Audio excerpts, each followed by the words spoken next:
Good evening, family. Hello, check in. This is Dr. Kia Pruitt. It is Friday. Happy Friday. Yay! It is 9 o'clock p.m. Eastern Standard Time, and the date is November the 15th, 2024. It's Friday night, and I feel all right. The party's here on the west side. Check in. Let us know where you're hailing from. I'm in such a fabulous mood. I hope you caught my live from earlier today. We literally had a party. So again, welcome. We had a party here on the Dr. Kia Pruitt Show, just letting everybody know that NESARA and JASARA are real. So welcome to the Dr. Kia Pruitt Show again. We hope you're having a wonderful Friday. Check in, family. I'll try not to be here long, but I got some good news. Oh my gosh. Hello. It's so good to see everybody. I see, who is that? Somebody says, that's baby crab cakes. Hello, baby crab cakes. Good to see you. Oh, checking in from Phoenix. We have someone checking in from Chicago. We have someone from Ohio. Hello, family. It's so good to see everybody. Welcome. Sister Felicia says yes. I'm so happy we have 100 people in the chat. Hit the like button, subscribe to the channel if you're on Rumble or YouTube, and please leave your comments in the chat. I will do my best to cover as much as I can in as short of a time period as I can. I know it's Friday night. Y'all might have stuff to do, but I just wanted to tell y'all we have something to celebrate tonight. Hey, hey, hey. I see you. Somebody says gratitude. Beautiful. Thank you. You guys are so wonderful. So earlier today, we had a podcast where we were talking about the NESARA benefits, and I gave proof or evidence of some of the things that had passed or that had occurred to let us know that this is actually happening, where our prosperity, our peace, our liberty, and our sovereignty, as well as our abundance is online, is happening right now. And while I was giving that podcast, people were saying they had been experiencing some of those things like credit card debt being wiped away, loans being wiped away, et cetera, et cetera. Well, after my podcast, one of our sisters left a message under the comment section to let us know that benefits had actually been announced in her country. So I'm going to get to that in a few minutes, but let me first finish greeting you all. I see Mama is saying hello from Georgia. Who is that? Texas in the house. Hi, Pat. It's good to see you. Rochelle's checking in from California. I see Sister Theola is in the house from Florida. I love you too. We have Michelle checking in. Hello. Oh, it's so good to see everybody. Springfield is in the house. Justice Adil Amir Bay says Springfield loves you. I love you too. Who else is in the house?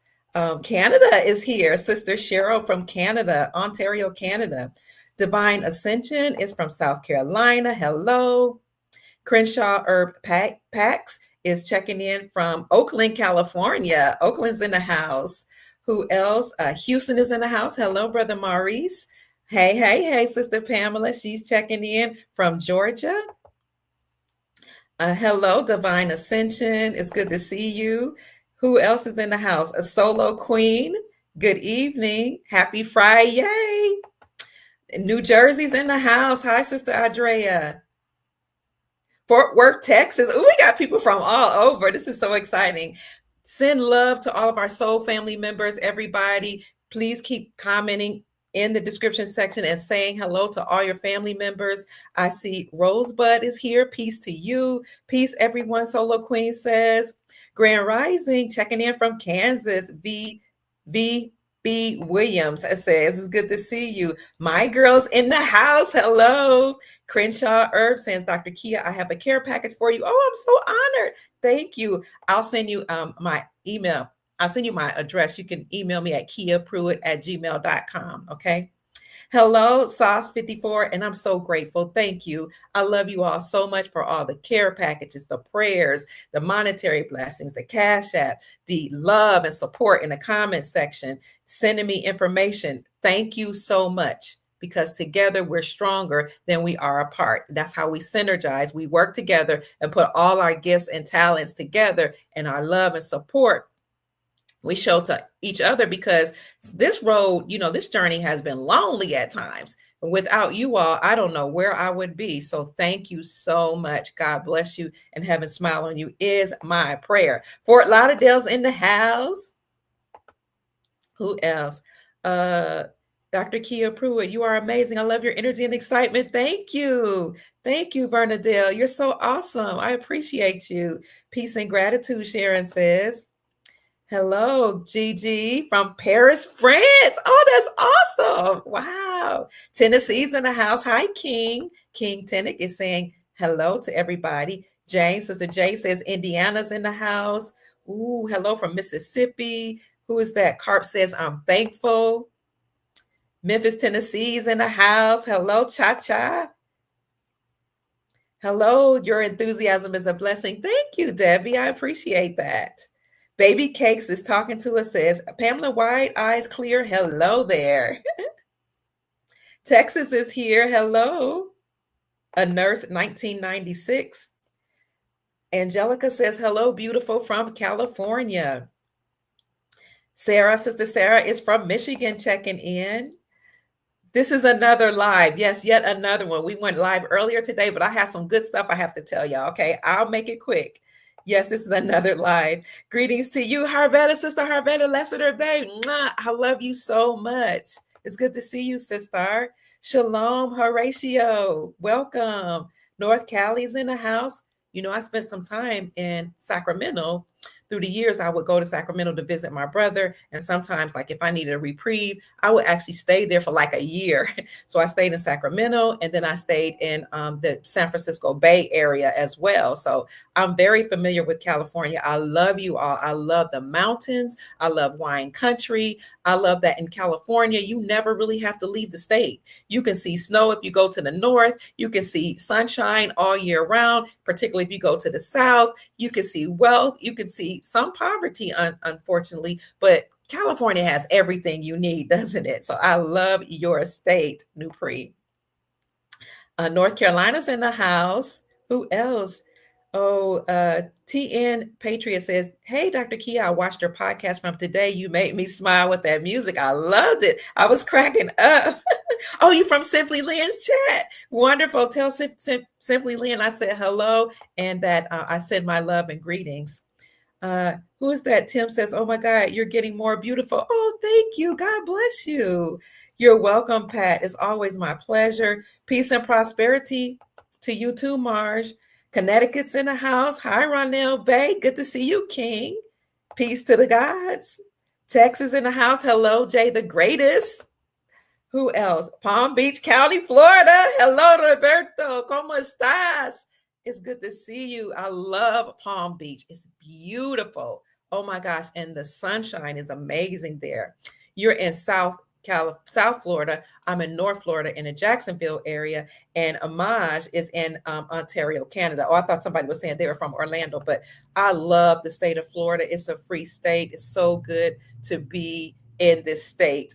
President Freedom says, I'm from Louisiana, Ouachita Nation or Ouachita National. So the Ouachita or the Ouachita people are actually the copper-colored people that live in the Louisiana region, who were the original inhabitants or the Aboriginal Indians or original Americans that were here on this continent. So as you all know, there were people that were here before our European brothers and sisters came here. And those people, according to the 1828 Webster's definition of American, were the copper-colored people found here by Christopher Columbus. Those copper-colored people are the so-called Blacks. Their designation was changed from Aboriginal or Indigenous Indians to colored, then Negro, then Black, and then to African American.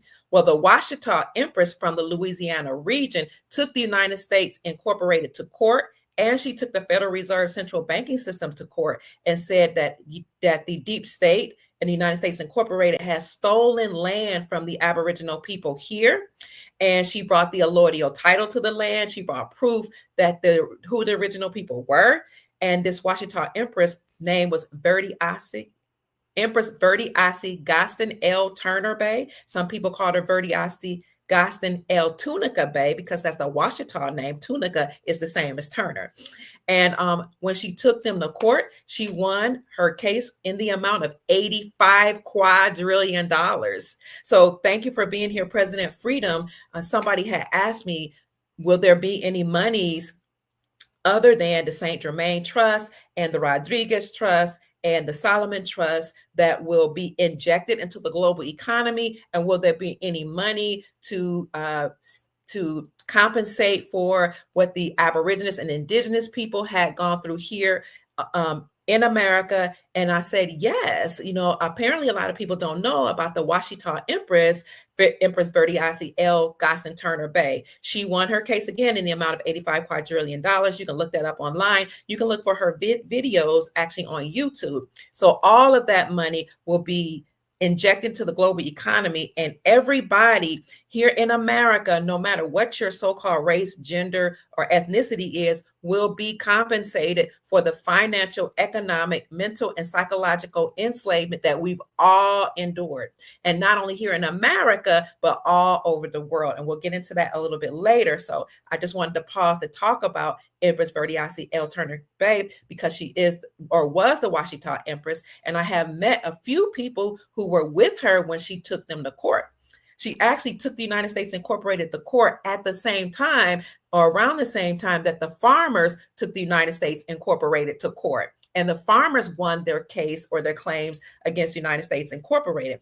And their claim was that there was a group of bloodline families called elite people, 13 bloodline families. But if you've been following me for a little bit of time, you know that there are 13 families that are running everything. But then there are other bloodline families behind those bloodline families that most people don't know about. And I did a whole podcast on who those bloodline families are.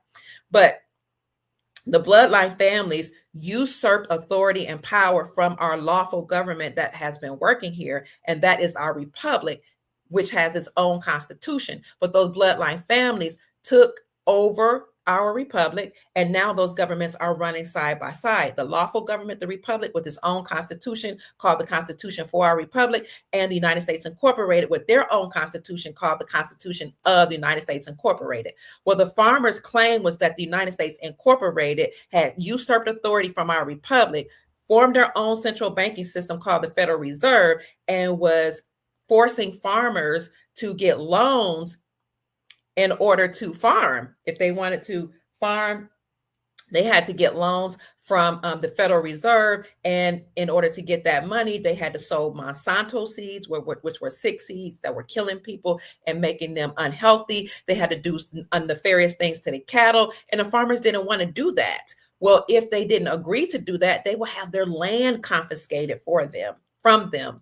Okay. And they weren't receiving grant monies anymore. They were forced to get loans from the central banking system that was attached to the United States Incorporated. And on top of that, they got loans from them. And then there was interest put upon them. And the interest rates were so high that the farmers could no longer pay them. So the farmers, which is the backbone of our nation, when they took the United States Incorporated to court, a lot of them lost their lives because of it. Their attorneys came up missing. Okay, but they still pressed through to the Supreme Court and world courts, and they won their claim. At the same time, Empress Verdi-Asi L. Turner Bay won her claim against the deep state, saying they stole land here from the Aboriginal copper-colored people that are called Blacks or African Americans. And the reason why a lot of people don't know this story is because we were fed a narrative that all people that look like me came from slave ships, when in fact, the transatlantic slave story, as we have been told, did not occur. And that's why you don't see slave ships, because there are none. What more than likely happened is that the brown people here, the African Americans, were what do you call it? Prisoners of war. So they were prisoners of war here. They weren't chattel slaves like the story goes. They were prisoners of war. And then some of them that were here were sent to Africa. And when they were sent to Africa, some of them did make it back, many of them didn't. And that's how they were misnomered or misclassified as African Americans. So they were here first. They were sent to Africa. And if you've seen my podcast a couple of days ago where I was talking about the bloodline families, I told you that those 13 bloodline families that are behind the Rothschilds, Rockefellers, and bloodline families that we know of are actually allegedly related to Haile Selassie. Then I discovered through my research and talking to different people that Haile Selassie actually came from America and he fled to East Africa. Then somebody shared with me that one of the earlier languages that was here in America, she told me the name of it, and I have to find it you all for me.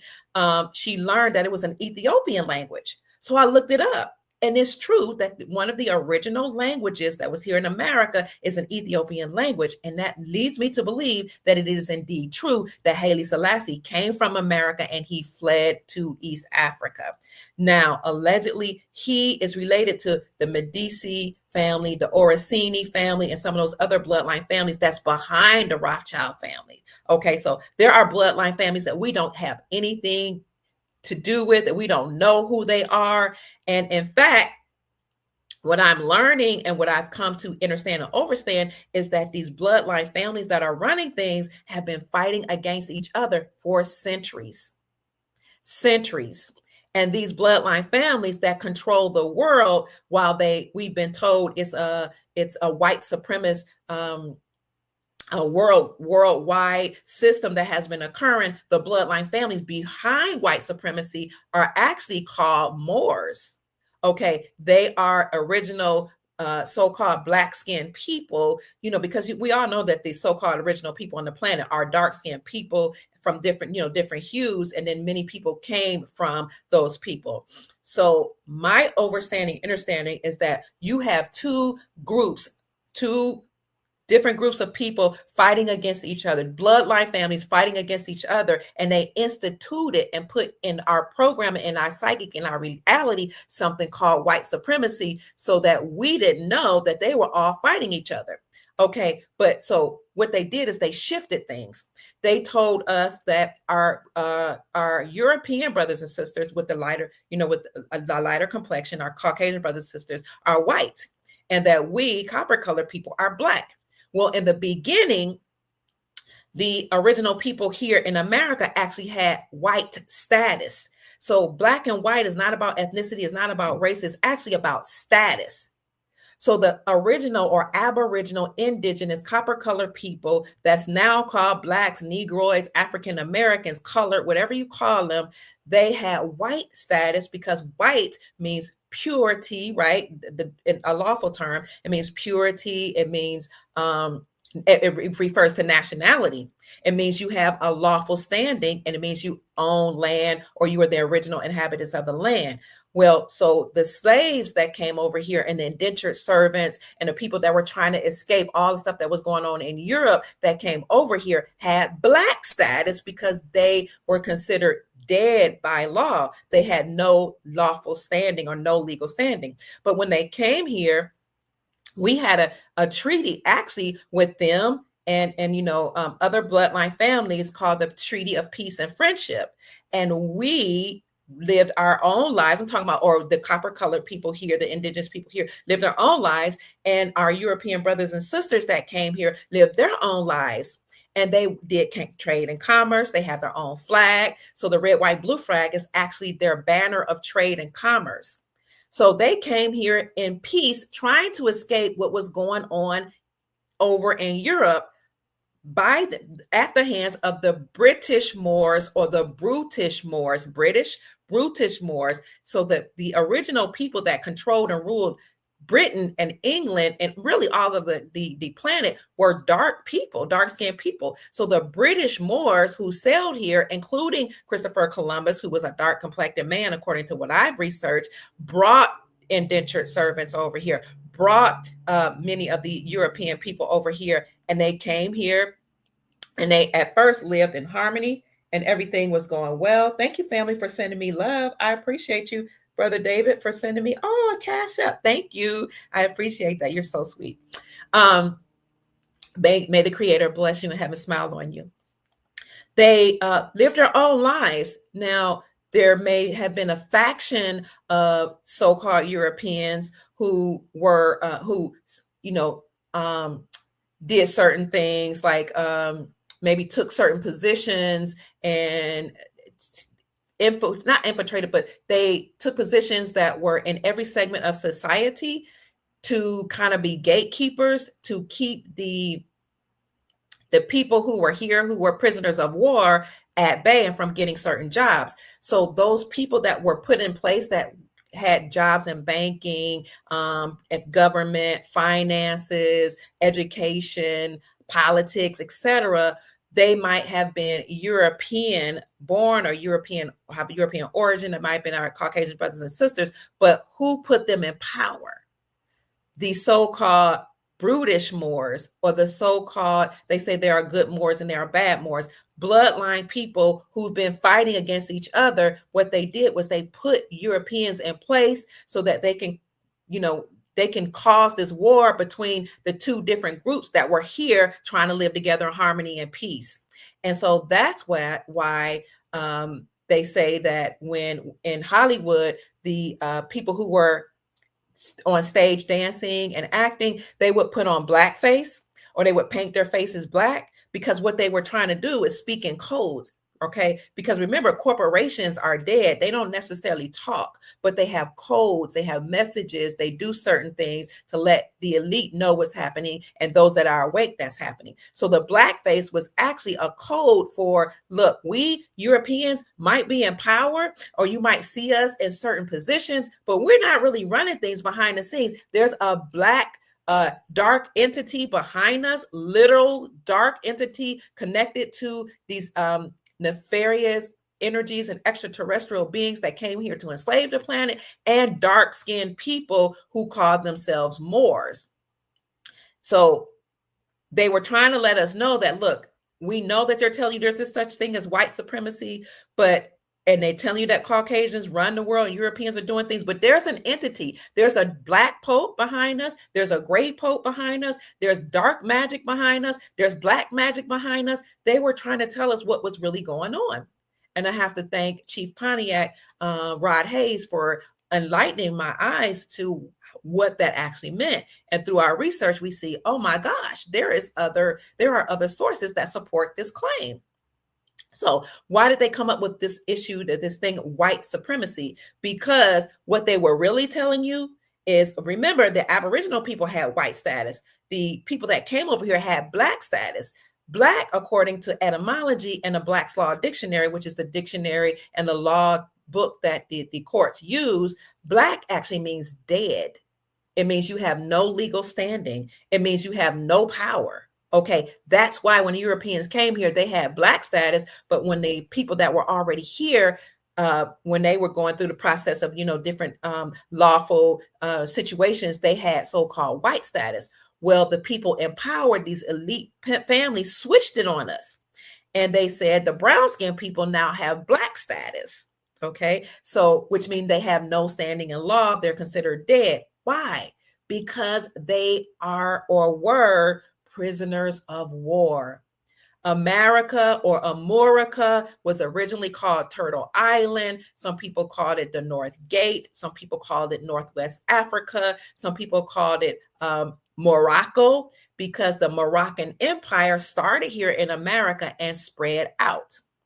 By now, we all know by looking at ancient maps that Israel is here, Morocco is here, Egypt is here, Judea is here, and all those, Bethlehem is here, the Garden of Eden is here, and all of those biblical places and places that's all across the map actually started right here, according to my research, in America. So Turtle Island was the inhabitants of the Aboriginal people. Now, there are Native Americans that are here, and they're living on preservations or reservations. Why? Because they're preserving or reserving the land for all of the Aboriginal people who were here, including the prisoners of war. So how did African Americans come to be called Black? Well, Walter Plecker and some of the other people fact checked me that were part of the Census Bureau wanted to change the designation of the copper colored people, the Aboriginal Indigenous people here. So although they were called Aboriginal, AB Original, or Indigenous or Indians, they changed their classification to, they said first change it to colored. And then the government said they were going to give benefits to all the colored people and the Indians. So then they said, oh, we got to change and we can't let them know that they're the original Indians. So they changed our designation from colored to Negroid. And then from Negroid to Black, and then from Black to African American. I think I'm missing another classification or designation. And African American is actually a categorization of meats and produce. Okay. But back in the 1960s, I remember, because I was born in the 60s, my dad in the 70s, my dad and my aunts and uncles did not like being called Black. They were like, we are not Black. Okay. Because they knew back then that Black was not a good status. It meant you were dead. You had no standing in law. But the people who run music and all that commissioned James Brown to come up with the song "Say It Loud, I'm Black and I'm Proud." And they started talking about Black power, Black this and Black that. And that seeded into the consciousness of the Aboriginal people that you're Black, you're from Black land, and then later on, African American. But how can you be from two continents? You're not. They were originally from here. And this is what the Washita Empress from Louisiana brought to the United States Incorporated. And she said, my people were already here. We know who we are. We have deeds to the land. The bloodline families stole land from us, and that was called the Louisiana Purchase, but they didn't purchase anything. It's really the Louisiana theft, she said. And she won her case. This information is going to come out very, very soon, family. Now, getting back to history, there are also like the people on the reservations right now. I've actually heard some of the Native Americans say that we came from Asia. And that's why they have features that look like Asiatic people or Mongoloid people, because they were escaping the brutish Moors that were over there. And they were escaping these extraterrestrials and entities that were from other dimensions that had come and enslaved the people there in Asia. They came through the Bering Strait and they came to America. They are called Native Americans because Native means that you're not from here. You're originally from somewhere else. There's a difference between native born and natural born. Natural born or Aboriginal means that the same dirt that is in the earth is the dirt that is in your colon because you sprung from that place. Native means you came from somewhere else. Okay. Your people came from somewhere else. They came allegedly through the Bering Strait, escaping what was going on there to America. And I have a video on my channel where one of our Native American brothers was saying that we were allowed to take the place of so-called Blacks or the Aboriginal original Americans here, and we were allowed to preserve the land. We were allowed to get benefits from them. We were allowed to sign the Dawes Rolls, and some of our European brothers and sisters, not every day, but some of them that are elite family members, they paid $5 to be a part of the Dawes Rolls. Those are called $5 Indians. And when they got on those rolls, they just put their names on there and said, we're Indians. And some of them and that our Native American brothers and sisters who put their name on those Dawes Rolls and other rolls said, I'm Indian. They were the ones that were allowed to get government benefits for as reparations and like land, money, casinos, etc. But if you recall, President Donald Trump took one of these, several of these people that claimed to be Aboriginal people or Indians. He took them to court when he was trying to build his casinos and his towers, because these people who had signed their name on the Dawes Rolls, who were not Aboriginal people or no Indians, no Indian blood in them, he took them to court and he says, they're trying to stop me from building my towers and from doing certain things on the land because they're claiming that they have claims on the land. He said, they don't look Indian to me, because he knew that most of them weren't. They were actually pretending to be Indian. So this is what actually occurred in history, and this information will come out. And as a matter of fact, a lot of people are doing their research and they're figuring it out that slavery, as we were taught, did not exist. And I'm happy about that, because critical race theory and all those things that were taught in schools, for the most part, was a lie. Hollywood lied to us about these slave ships and about all these hundreds of thousands of people that crossed the transatlantic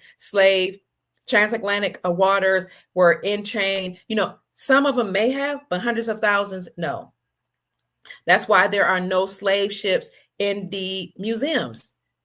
Okay, but what did happen was the original people's artifacts here were taken and put in the Smithsonian Institute, and other of our artifacts and proof of our language and all that stuff was hidden in the Smithsonian Institute, as well as in the vaults of the Vatican.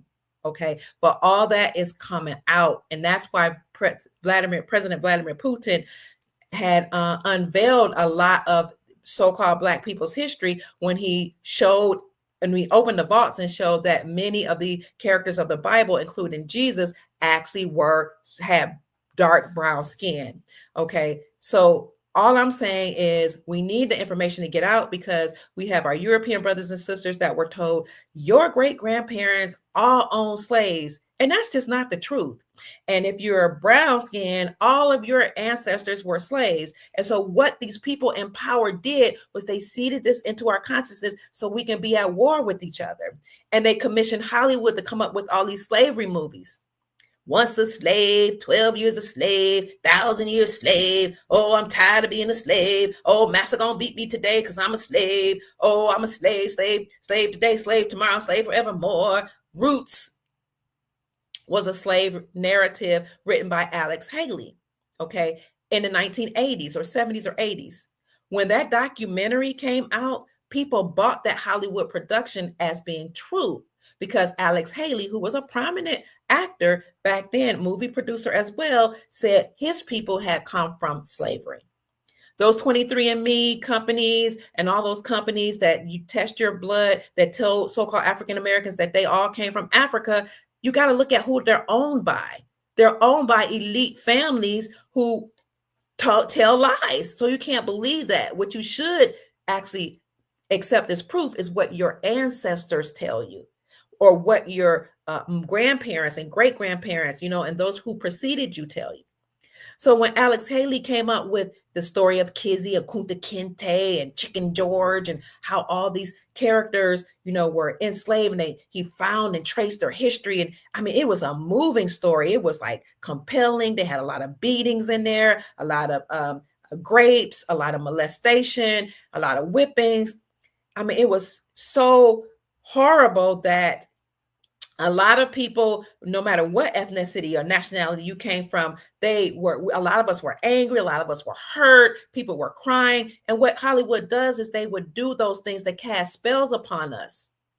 Because when you're angry or you're stressed out or you're frustrated, you emit a psychic energy called loosh, Loosh. And that's what these dark entities eat. These people or entities from different dimensions that controlled the planet, past tense. They eat loosh, which is a psychic energy that feeds them like we eat food. So what many people are not aware of is that Harold Corlander, who is a Caucasian brother, I think he's I don't know which European nation he's from, but he's American, sued Alex Haley for plagiarism and said Alex Haley made up that story, that root story that people bought all over America, thinking that story was the same story as their bloodline, rather than listen to their great-grandparents that said you got Indian in your family and that you're Blackfoot, you're Cherokee, you're Washita. Okay, so Harold Corlander sued Alex Haley and won his claim, sued him for plagiarism and won millions of dollars, and proved that Alex Haley has stolen the characters from Harold Corlander's book called The African. So you can't believe, or you shouldn't just automatically assume that everything that we've seen on Hollywood or even in the Rothschild funded and Rockefeller funded books that's in our educational system, you cannot just accept all of that as true. And this is what I'm telling you is important as I get into Agenda 47, which is the platform for President Donald Trump. So the beginning of this podcast, I know I'm talking about how Trump may return sooner than we think, but I'm going to show you how NESARA and JASARA are being implemented right now, and how Agenda 47 is NESARA and JASARA, and how this platform is going to liberate humanity. So Harold Corlander was sued Alex Haley, and that just totally dismantles this Hollywood narrative that all of us came from slave ships. Now, I'm not going to say, that none of us did. I'm not going to say that, some Europeans didn't own slaves, because the truth of the matter is some of them probably did own slaves and indentured servants. And some of the copper colored or so-called Black people right here in America own slaves. And as a matter of fact, everybody all across the planet has been enslaved at some point or another. Okay, here in America, you had the Irish and you had the Italians that came here. Many people that came from Italy were from Sicily. They know about their so-called African roots or their Moorish roots. Okay, that's why they have olive complexion. But the Irish and the Italians that were here were treated as the N-word, like ninjas. They lived in slums. They were not allowed to participate in the economy. They were not allowed to have jobs. And that's why a lot of them participated in the underground economy, and some of them participated in like drug trafficking and mafia and all that kind of stuff, because they were not allowed to operate and function in society, because they weren't considered to be one of the approved families by the elite. And so the elite, when they switched the status and gave the Aboriginal copper-colored people, look up the 1828 Webster's definition of American. It says the copper-colored people found here by Columbus, but now applied to our European brothers and sisters, and now we're all called Americans. So when the copper-colored people or the indigenous original people, now classified as Black or African-American, when they were here conducting business and doing their thing, and our European brothers and sisters were doing their thing, that we, like I said, we lived in peace. Let me take you to a statement that President Obama said, and some have even claimed that Trump said, and that is, he said that Morocco was the first nation that recognized us as our own nation. Morocco was the first nation that recognized us as our own nation, because when the Europeans came here, they had their own nation. They were allowed to set up, that have their own business going on, their own flag, their own thing going on, and they pay homage, what they call it, homage to the Moroccan Empire. And to the Sultan of the Moroccan Empire. You can even look that up, about how George Washington paid homage to the Sultan and gave him money, because our European brothers and sisters were allowed to be here, set up government, and actually operate within the framework of the republic that we already had here. The Constitution for our republic is actually set up underneath the framework, or set up according to the Iroquois people, because the Iroquois people who are here actually set up the Constitution. So the republic that we're returning back to is the lawful law, the law of the land, the lawful government here, the Constitution for the republic. Those are the original government and republic that were here. And again, we all got along well, and we had a treaty of peace and friendship. However, you had bloodline families that usurped authority from our republic and put themselves in certain places, put other European people in places, in top places, in different jobs as gatekeepers, to keep all this information and knowledge away from the public.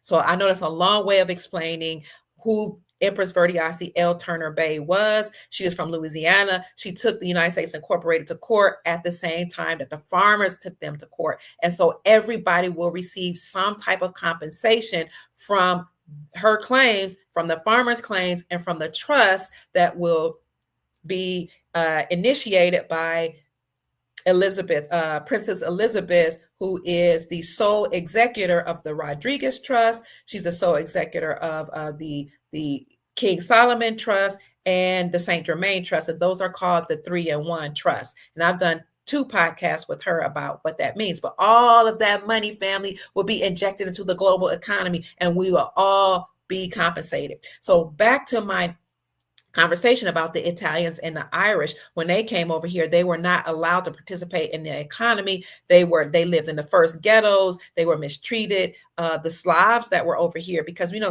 this name slave, the word slave come from the Slavics. They were originally one of the first slaves. So all of them, with the Irish, the Italians, many of them were not allowed. They were not enabled to have good jobs. So when the deep state flipped the categorization or the designation of white and black on the people, because remember the Aboriginal people had white status, the people that came from Europe had black status. When they switched it on people in order to cause confusion, what they said was, okay, now we have the Europeans and we are classifying them as white, as the landowners and as the ones who have the lawful status, and the prisoners of war, the so-called black people, they have black status, which means they have no standing in law. Now we can confuse them. But they didn't confuse our elders. They confused the children by putting certain information in the public school system. That's important. I'm going to get to that. In the public school system. So now you have all these children coming home saying, hey, I'm black. And your grandparents said, I don't know nothing about that, baby. No, you Choctaw, you Blackfoot Indian, you're Iroquois, you're what are some of the other names? You guys know them. There's one Seneca, but you're not from Africa. Your people, no, that we did not come from no African slave ships. Grandparents used to actually tell us that, but you can confuse the children in the education system. So these people in power said, you know what? These two people, the Europeans that are over here and the Aboriginal people that are here, they're making love. They're getting married. They're doing business together. We don't like that. We thought even if we changed the classification on them and switch things up and lied to them in books, they will stop marrying. So they came up with laws that said we couldn't intermarry. They came up with rules that said we couldn't do business with each other. They did a whole lot of things to cause confusion. And then they said we need to expand upon the status of white. So then they start saying, okay, now the Irish can be called white, and now the Italians can be called white, because they were left out of that first. And so by that way, we can expand the numbers of the white status. And that wasn't enough for them. Then they started allowing people from other countries to come here and classify themselves as white. And so when people come over here and classify themselves as white, Africans, people from Saudi Arabia, people from India, people from all over the world have the classification as white, because they know that it's a status. That means you have standing in law. They know that black means you're a slave, you're dead, you have no standing. Okay, so the deep state allowed all these people to come here to take the benefits and to live off of all the land here and have resources and have good opportunities. And I'm grateful for that they have these opportunities. But not only did they allow people to come over here lawfully, but now then they allow for people to come over here unlawfully.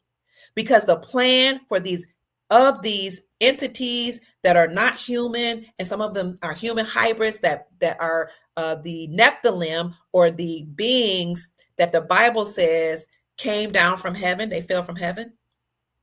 When they came here, the scripture says that the sons of God made it with the daughters of men. So these so-called angels, or these extraterrestrial interdimensional beings, came here to this planet and made it with, probably through grape, force penetration, or maybe masking themselves also as human. When they made it with the humans here, they produced human hybrids, and they were still doing it up to present day. So the sons of God made it with the daughters of men, and they had human hybrids. And then the elite families, or these extraterrestrial interdimensional beings, then put their human hybrids in place and certain other people in place to be gatekeepers from jobs. They put them in place and allowed them to make money in Hollywood, in oil, in finance, and in investments. And if you were human and you wanted to make it, into Hollywood, or make it in finance, and make it in education, make it in science, make it in every sector of society, you had to pledge to secret societies that were controlled by these interdimensional beings. And you had to make human sacrifices. You had to annihilate or unalive family members. You had to participate in X-ray trafficking, UGDRE trafficking, human hate trafficking. I'm speaking pig Latin, and all type of nefarious things.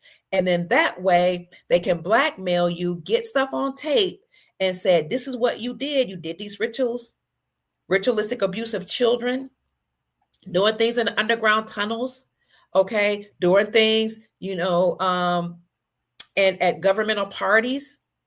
And they said, now we have you, and you have to keep doing what we say, but we're going to give you millions of dollars and billions of dollars. And that's how many humans actually made it into certain places. And some of them didn't even make millions. Some of them did it for tens of thousands, of hundreds of thousands, because they try to make a way for their family, or because they just wanted some status, they wanted power, or for whatever reason they did it.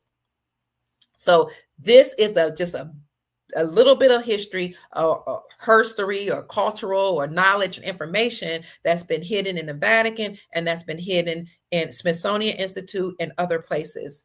Another thing that's been hidden here in America is the tombs of our ancestors, the pyramids, the gold, the artifacts of our Egyptian relatives.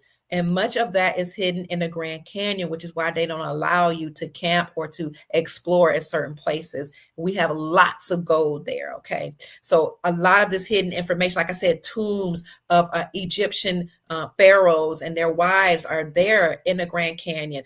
A bunch of rare earth minerals. And it's not just in the Grand Canyon, it's in Nevada. Nevada has a whole lot of mines as well that will soon open back up. And they will be mining silver, gold, palladium, and platinum, as well as other places in America. America also has the most amount of rare earth minerals. You can fact check me on that, of any other nation in the world, because everything started here. So the title of this podcast, family, is Trump May Be Back Sooner Than We Thought, and NESARA and the Agenda 47 have already started. So keep checking in. I see Colorado in the house. Happy Friday to you, Rap by Char. Hello, everybody. Savannah, Georgia's in the house. Minnesota's in the house. Elizabeth from Dallas, Texas, checking in. South Carolina's in the house. King Tenek says, greetings, Royal Tribes. Love and light to you too, Sister Frida. I love you, Brother Robert. Thank you. Fort Myers checking in. We standing on business. Participant observer says Trump may be back sooner. I don't know. Jacksonville is looking at you. Hi, Brother Howard. I'm here in the house from Jacksonville. Twice in one day, we feel super blessed. Yes, we're here. Hi, everybody. Keep checking in. Somebody said, read the Book of Wisdom. Get the Book of Wisdom. Thank you, Matthew. I appreciate that. I'll look for it. Donna from coastal North Carolina is here. Fort Worth, Texas is here. Somebody, Dawn says, you've been saying this for years, Sister Kid, and I trust the plan. Peace and rich blessings to you and the family. Thank you, Dawn. I appreciate you. Happy you're with us. California in the house. Hello, Jelena. Theo says, thank you so much. South Carolina's in the house. Let's grow in love and peace. Turtle Island in the house. America is originally called Turtle Island. Matthew says, thank you for your hard work. We all love you. Thank you, Brother Matthew. Hello, Donna. It's good to see you, sister. Oh, so much of the history that's been kept from humanity will be brought out. Okay, so, hey, girl, hey. Living Life says from Fort Myers, she's in the house. Carp 3DM stands for Carpe Diem. Seize the day. Linda from Mississippi's in the house. Thank you. No, you're not dead, Julia. No, ma'am. Michigan's in the house. Hi, Matthew. Spacey says, hi, Dr. Kier. You're looking fabulous today. Thank you. North Carolina's in the house. Hi, Renee. Grand Rising from Texas. And I'll see you all. I'll give you all more shout outs in a minute. So now Earlier today, when I did a podcast, I told you that Donald Trump had met with President Biden, and he did. And according to CNN, it was a historical meeting. President Trump met with Biden in order to ensure a smooth transition because, as you all know, he was elected and he is now the president-elect, John Trump.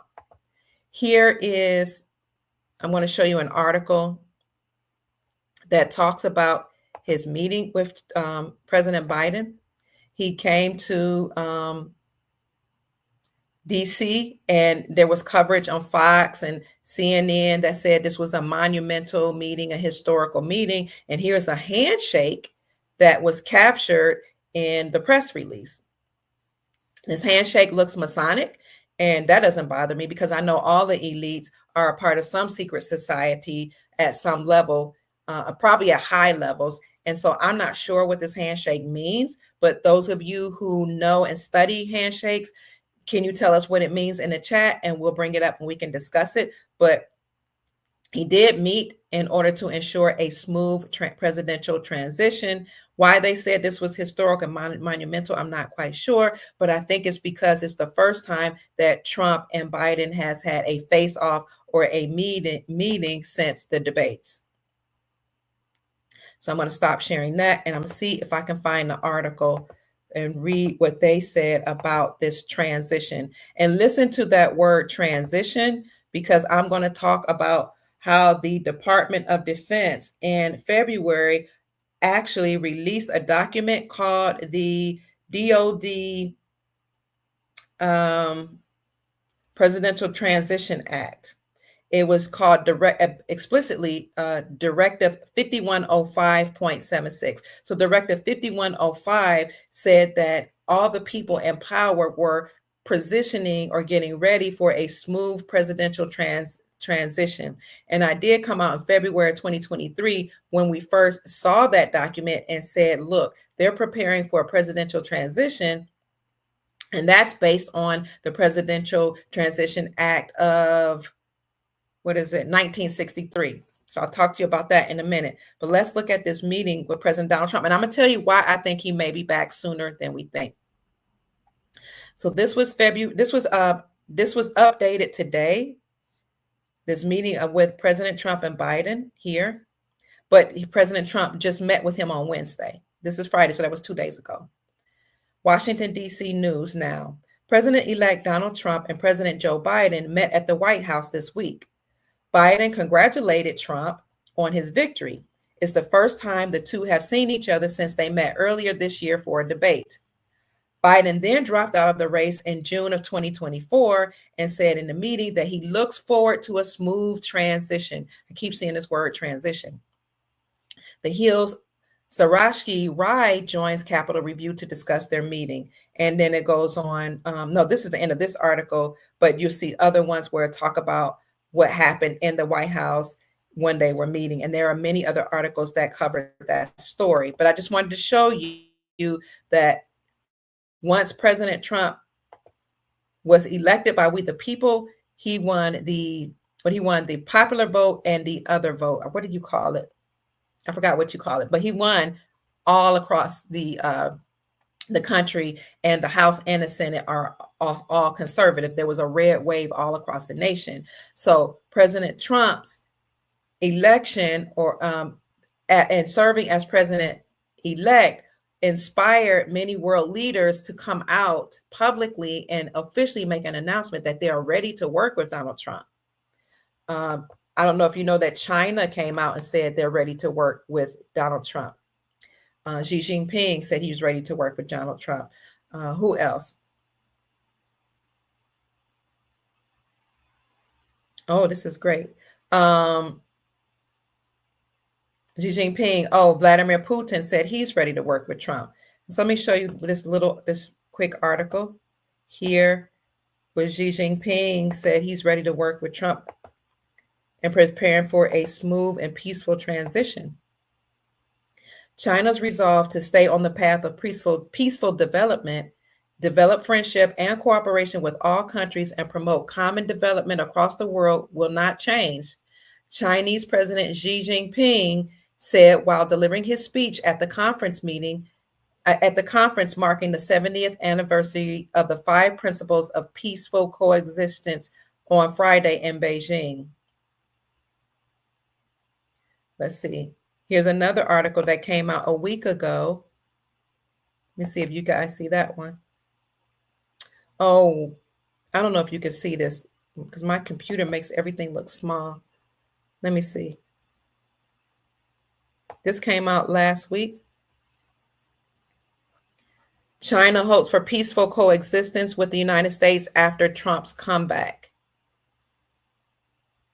I got to get rid of this ad. Let me see if I can bring it up. China on Wednesday expressed hopes for peaceful coexistence. I don't think y'all can see that. Okay. I'll just read it to you. China on Wednesday expressed hope for peaceful coexistence with the United States amidst Trump's approaching victory over Kamala Harris in the United States presidential elections. China's foreign ministry spokesman Mao Ning said during a regular briefing that China would maintain its approach to United States relations based on mutual respect, peaceful coexistence, and win-win cooperation. Our policy toward the United States has been consistent, she added, whilst avoiding direct comments about Trump's potential re-election. Mao said the United States presidential election is an internal affair of the United States. In other words, the United States elected him. That has nothing to do with China. All we know is we want a peaceful transition and peaceful relationships between China and America. That was Xi Jinping's administration. Also, Vladimir Putin and Russia came out and said they want a peaceful transition and they want a peaceful working relationship with Trump. And then Saudi Arabia and other countries in the Middle East came out and said that there will be no war in the Middle East and they seek peaceful relationships with the United States of America. So Trump's comeback is very, very important because he's ushering in the whole peaceful agreement that 209 nations made behind the scenes, that they will have no more war and they will work together in peace. But I've heard that not only is Trump back because he was reelected, and not only is he the president-elect, but many of us have been saying for a long time, he's been working with Xi Jinping, Vladimir Putin, and some other prelates and presidents that are from different countries in order to establish world peace and move the whole world back to the gold standard. That's why King's World came out with the article in February 2022 or 2023, I can't remember, that said the whole world is hurtling back toward using gold as money. You can look for that article, or I'll pull it up for you in a minute. But we know that Trump has already been working behind the scenes with these countries, and he was working in the capacity as the commander-in-chief. But behind the scenes, you had the Brunson brothers who brought up a case against the Biden administration and said that the Biden administration committed election fraud or voter fraud, and that they stole the elections. So while the Brunson brothers were bringing that case against Joseph Robinette Biden, Kamala Harris, Nancy Pelosi, and 385 members of Congress, you also have Vladimir Putin uncovering what was going on in Ukraine with the Biden crime family participating in all types of trafficking, and other presidents from all over the world.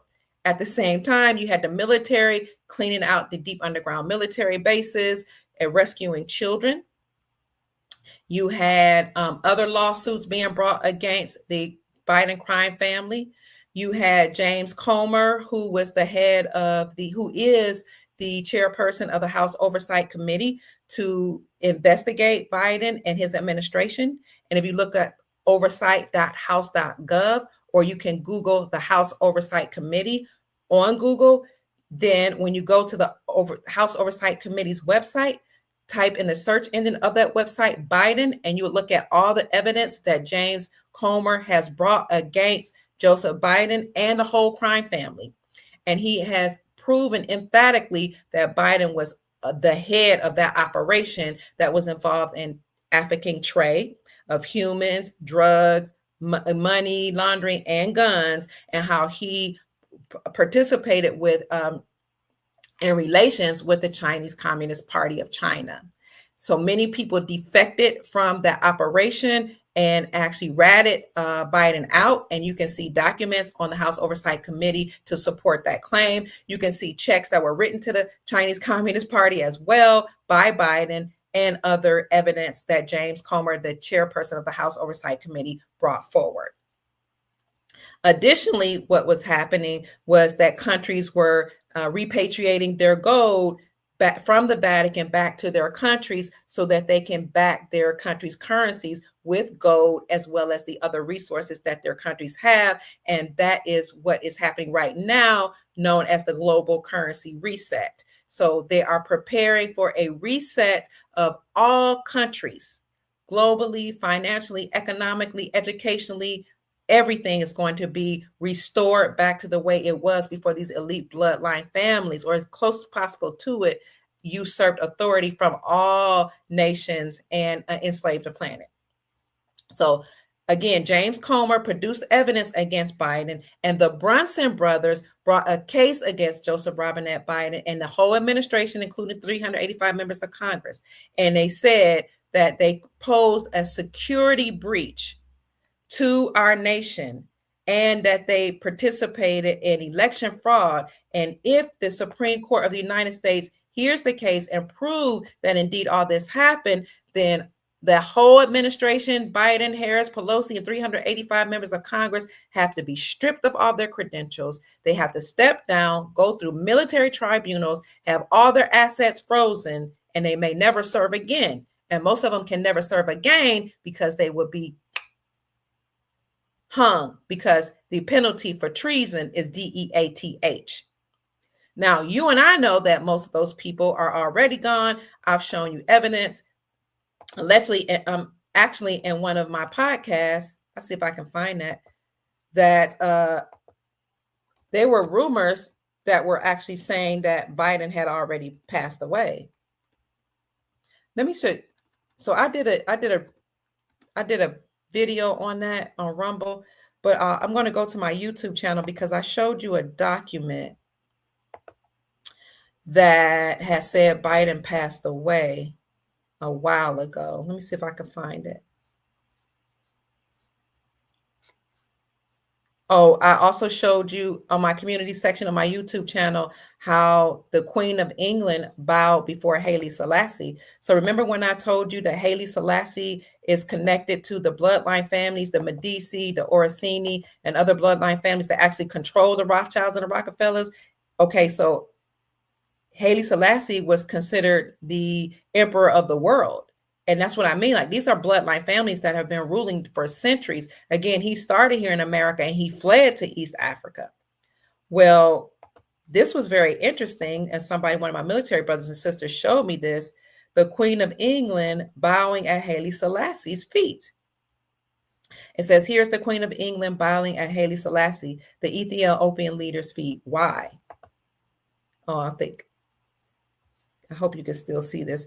Everyone bows or bowed to the Queen of England, but the only person she bowed to was the Negus, Negus, Haile Selassie, legendary emperor of Ethiopia, as well as the first king of the Solomon dynasty. The Solomonic dynasty, the Solomon bloodline runs through the veins of Haile Selassie. And that's one of the bloodline families that's controlling the planet. Hope that information comes out. So let me get back to here because I want to show you how allegedly Biden passed away in 2018. And this is why some of our military brothers and sisters says that the inauguration was not really an inauguration of Biden, but it was a funeral for Biden. So you have to follow. Who's the military guy that came out with that information about the war of the war manual, and how the 21 gun salute happened at the so-called fake inauguration of Biden, how that was actually a funeral. What's his name? You guys know his name. Gosh, I don't have. Okay, I can't find that. I don't see that document. Hold on. I'm gonna see if I'm gonna find a document that shows you. If you go to the community section of my YouTube channel, it should show you. I'll look at my other YouTube channel. I've had 7 altogether that YouTube took off, and they were censoring me heavily. And they, got rid of a lot of my information that I had. Dang, that's the wrong one. That I had for you. And I've done many podcasts. I'm trying to see if I can find my other YouTube channel switch accounts. Nope, it's not there. Dang. You see that this is one of my channels. It says your channel won't be put back on YouTube, because some of them, they said they'll never put back on. Well, I'll get back to that later, but I'm going to show you how allegedly Biden passed away in 2018. Do y'all remember that?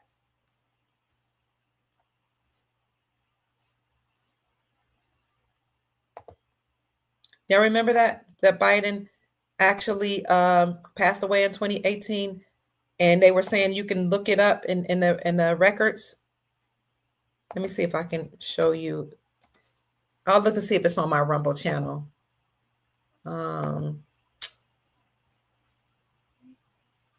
Let's see. Biden.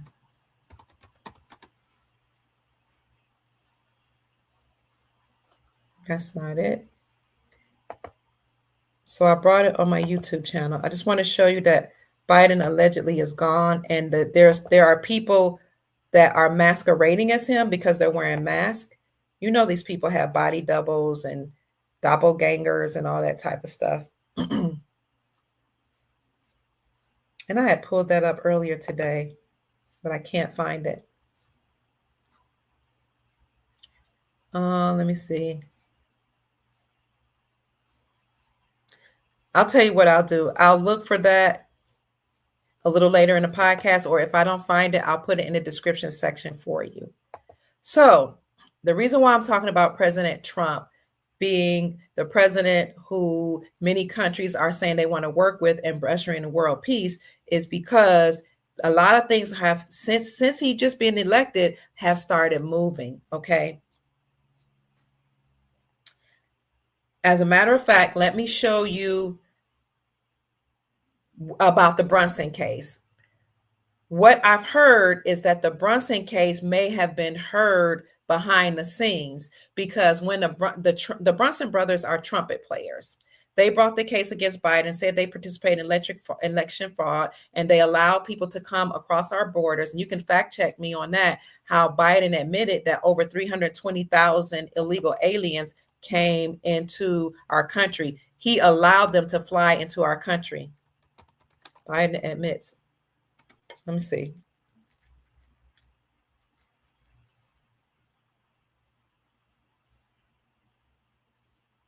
Here's one right here. Joe Biden has been secretly flying illegal immigrants into communities across the country in the middle of the night, this one article says. I'll show that to you. Forgive me if this podcast is going longer than it should be. I just want to show you proof of what I'm saying. Biden has secretly flight. You see that this was written February 22nd, 2022. Secretly flying illegal immigrants into the communities across the country in the middle of the night. The federal government transports adult detainees in its custody from one facility to another, or from one United States city to another during deportation proceedings. The vast majority of people on the flights are unaccompanied minors who cross the border, requested asylum under immigration law, and are being released from federal custody to a parent or a sponsor. Some of those sponsors are not related to these children. So a lot of children were coming over here without a parent, and they were trafficked. Some of these flights happen at night, but they are not covert operations, according to this publication. The same types of flights were done allegedly by the Trump administration. And so this is a what they call PolitiFact. So this was an article that's trying to fact check us because we said 320,000 illegal aliens came over here. So what they're trying to say is, yeah, Biden admitted to it, but Trump did the same thing. But we don't have any evidence that President Trump allowed for illegal immigrants to come over here. As a matter of fact, he wanted the wall to be built. And that's another thing that's happened. Mexico is now saying that they're going to build the wall, rebuild the wall, and call those immigrants back home since President Trump has been reelected. Let me see if I can find Biden admits to 320,000 illegal immigrants. Here we go. Here's an article. Once we start announcing this, you have Snopes and other independent, not independent, but some independent journalists and other mainstream media journalists trying to come out and say we were lying. Did Biden secretively fly over 320,000 unvetted migrants to American airports in 2023? So I want you to look that up and see how Biden allegedly acknowledged allowing more than 320,000 illegal, unvetted, undocumented immigrants to come over here. So the Brunson case is significant because the Brunson brothers said, if it is proven that in fact Biden has made our nation a security breach, if it is proven in fact that he and some of the people in his administration knowingly allowed for or participated in election fraud, then they have to be stripped of their credentials because those acts, are called treason. When the Brunson brothers brought the case up to the Supreme Court of the United States refused to hear the case. And here, let me show you a podcast that I did with Lloyd Brunson, where I was able to actually meet Lloyd Brunson. This is the second, if I can find it. This is the second podcast that I did with Lloyd Brunson. Oh, I don't see it. I must not have that one up. Nope, I don't have that one up. But I'll show it to you. 1 minute. If in fact it is proven that this is the case, then you're going to see a lot of things happen, not behind the scenes, but up front. So let me look up Lloyd Brunson on my Rumble channel.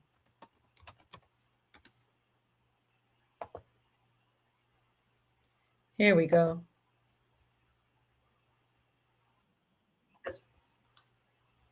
This was my second interview. I named it on my Rumble channel. You go to Dr. Kia Pruitt on Rumble. First, you go to rumble.com, type in Dr. Dr. period, space KIA, space PRUITT. And on my channel, you can type in the search engine part Brunson, BRUNSON. And you'll see this called Sound the Trumpet, Save America. This was Lloyd Brunson, who is part of the Brunson brothers, who brought that case against Joseph Biden, Kamala Harris, Nancy Pelosi, and 385 members of Congress. So the Supreme Court refused to hear the case when he brought this case against them. I think it was in 2022. Well, Lloyd Brunson found a loophole in the law that says that if the Supreme Court refuses to hear a case of this magnitude where treason really could be proven or hypothetically could be proven, then those justices can be held for treason as well. So I have to spell out the word because when I would say the word, sometimes YouTube would censor me. They don't like that word, treason. They don't like it. So they could censor me. So again, the Brunson brothers, who are trumpet players. Okay, you see trumpet players. Trump is the trumpet in Zion. Trump is playing a Trump card against the deep state. When they brought this case against the Biden administration, the justices of the Supreme Court wouldn't hear it. So Lloyd Brunson found a loophole in the law that says if the justices won't hear a case of this magnitude, then those justices can be held for treason. And when he brought up this second case, then the Supreme Court justices were supposed to hold a conference. I think it was last October, and they were supposed to let us know what the decision was against that whole administration. In the meantime, Lloyd Brunson was going around on different podcasts. I'm so grateful he met with Dr. Kia Pruitt twice, as well as Gold Star Mother Susan Price. And I'm grateful that she introduced me to him. He was bringing this awareness so that people can know about the lawsuit and they can know that our security indeed had been breached. Our borders had been breached. Election fraud had really occurred. Well, it never came out whether or not the Supreme Court justices had a conference. Did they hear the case? Did they have a conference? Did they decide anything? We were just left in the dark. But Lloyd Brunson at least had brought this to our awareness. He had people to sign petitions. Many of us signed petitions on our channel saying that we need the Supreme Court justices to hear this case. Well, after he brought this information out, you started seeing judges actually recuse themselves from the case. They recused themselves from the case because they said, you know what, I cannot be unbiased. And you probably looked that up, justices. Let me see if I can find it. Recuse themselves. I had it earlier, but I don't know if I still have it. Ooh-wee. Yep, I see it.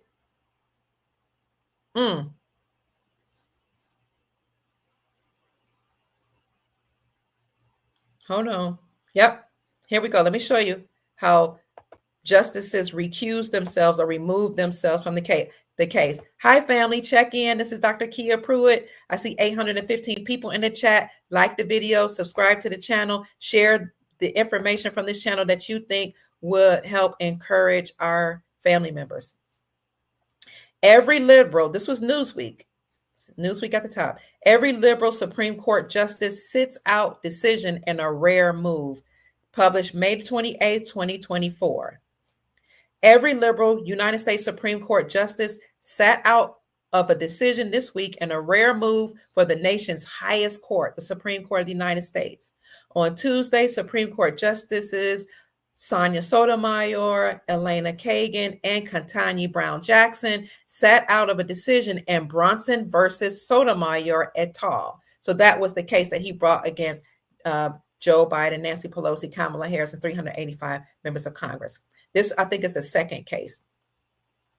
Each of the three liberal justices was named as a defendant in the case. They did not provide a specific reason for sitting out and are not required to give a reason.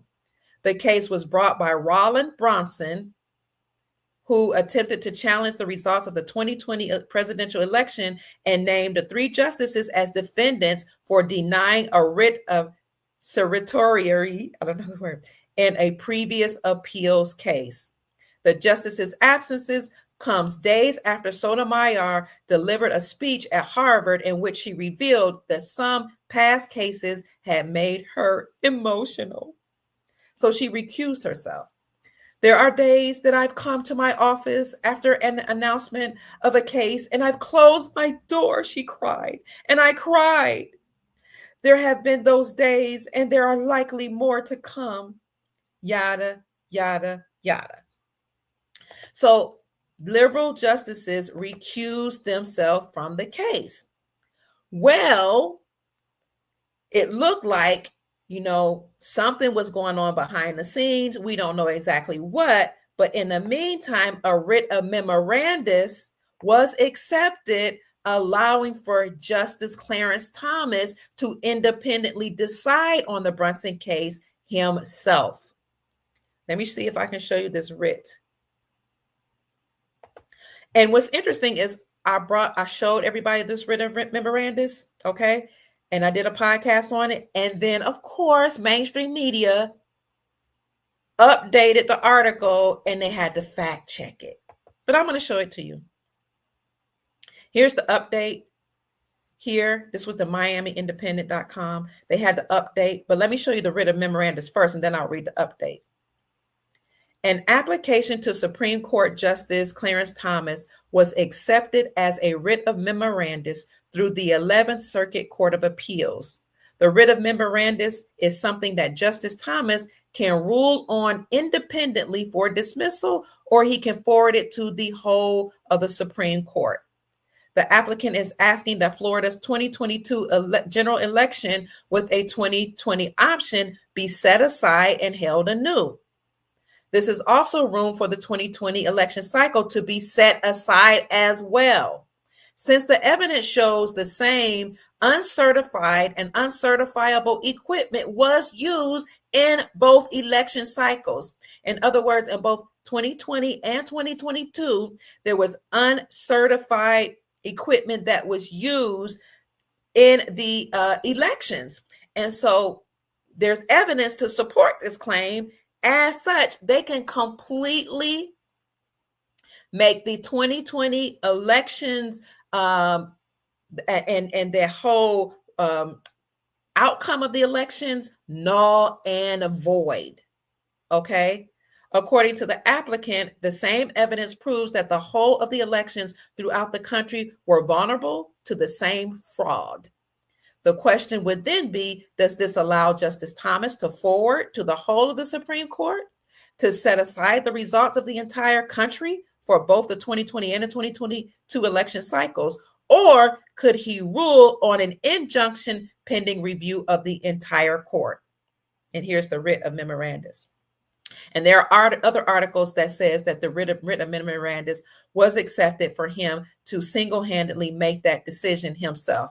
And then they updated this article and says, we reported earlier on this filing, the court has given the applicant 2 weeks to correct the document to conform to court requirements. There is a pro se applicant.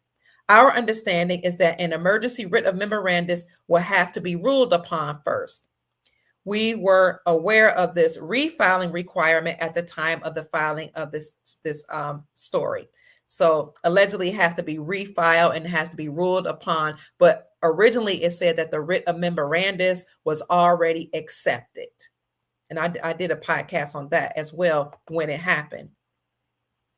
So Justice Clarence Thomas was given the permission to single-handedly decide on himself, to turn over to the Supreme Court, the whole court, or to, maybe make a ruling on it or to hold off on it. After that, Justice Thomas went missing, and CNN reported on that. I also did a report on that on my Rumble channel. You can see, I think I named that podcast is Justice Clarence Thomas is missing. He went missing. And what the mainstream media reported was that he wasn't showing up at the Supreme Court hearings and that they didn't know why. Let's see. Clarence Thomas. And so in the report, they came out later to say that perhaps he is sick. Let me see. I have to show you later where I did a report on that saying he's missing. So they say he could be sick, but if he is sick, he can rule from home. He can participate in the rulings from home, but he wasn't even reporting or checking in from home. And so that led us to discover that more likely than not, Clarence Thomas was actually being protected by the military because he had already made a ruling on the Brunson case. That leads me back to my next slide here, which states that allegedly the Brunson case has already been heard and that the Brunsons were victorious in proving the case that the 2020 elections were fraudulently won, 2020 and 2022. So here I'm going to show you a Nino Rodriguez broadcast clip where Jim Willie, if you guys follow Jim Willie, you know he's hilarious. He is an independent journalist. He's a statistician. He has a PhD in statistics. He runs podcasts and broadcasts, and he has a newsletter called some kind of jackass newsletter, and he is world renowned. He's living in Costa Rica right now because as an independent journalist, he was attacked. He had many assassination attempts on his life. He lost a lot of money. Many people in his family came up missing. So Jim Willie now is reporting from from Costa Rica, but he was on the Nino Rodriguez case. And those of you who are in a patriot movement, you know, Nino Rodriguez was a boxer who was a part of Hollywood, and he's now turned over a new leaf. He got off drugs. I think he said he was like on drugs or alcohol real bad. You know, being an entertainer, but he changed his life around, gave his life to the creator, and now he has his own independent podcast, and he speaks on geopolitics as well and things that are going on in Hollywood because, you know, as a boxer, he saw a lot of things. So on his show, he had Jim Willie, and Jim Willie said, I've heard that the Brunson case has already been heard. And that's important. I'll tell you why that's important. Because if, in fact, the Brunson case has been heard and it's been ruled in favor of the Brunson brothers, then Trump may be coming back sooner than January the 20th. Okay, once that announcement is made, that then makes the whole administration of the Biden administration null and void. They will have to stand down. And that would be a good thing because behind the scenes, most of them are dead anyway. They've already gone through military tribunals. Okay, but the people don't know it. So that will enable Trump as the president-elect to step forward. And this is why many countries' leaders are saying we're ready to work with Trump because they already know this information. So let me let you hear what happened on this podcast. Keep checking in, family.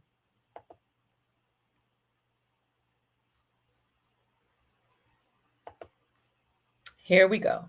Let me know. Put a 1 in the chat. Let me know if you can hear it. If you can't, put a 2 in the chat. If you can hear it, put a 1 in the chat. The guy on the left here is Jim Willie, and this is Nino Rodriguez. Nino Rodriguez has a channel on Rumble.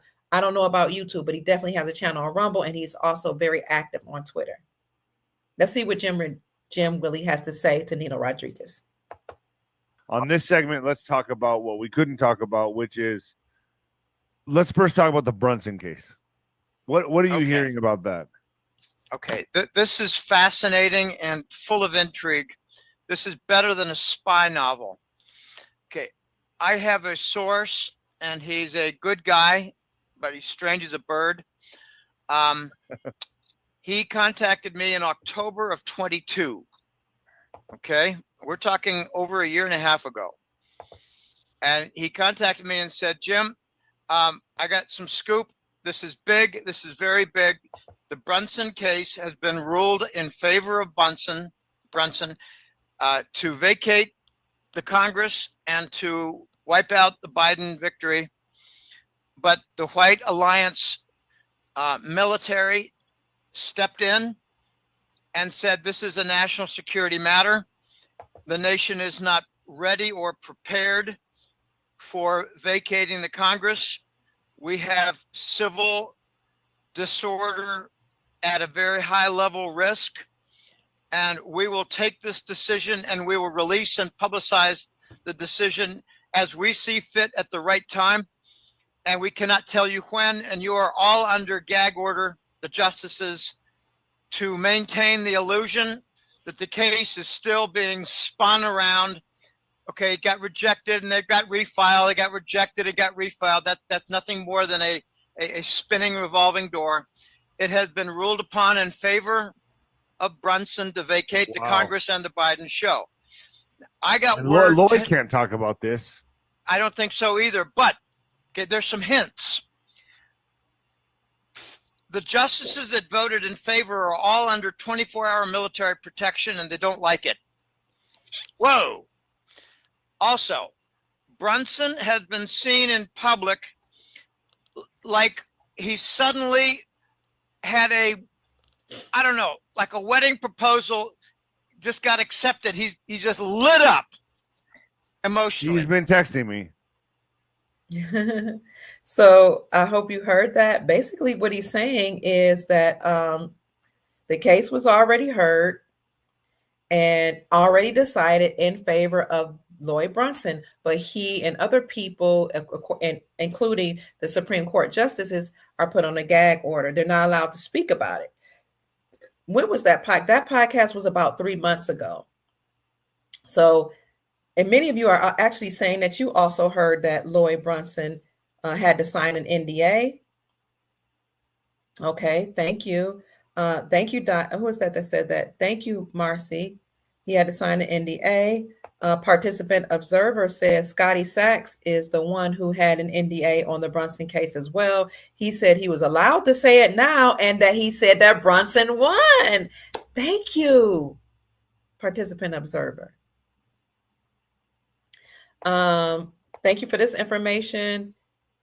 Pamela says, sadly, Nino Rodriguez's channel is his channel on Rumble. At least the one that I see hardly has any recent posts. Oh, wow. But he's very active on Twitter. So follow him on Twitter.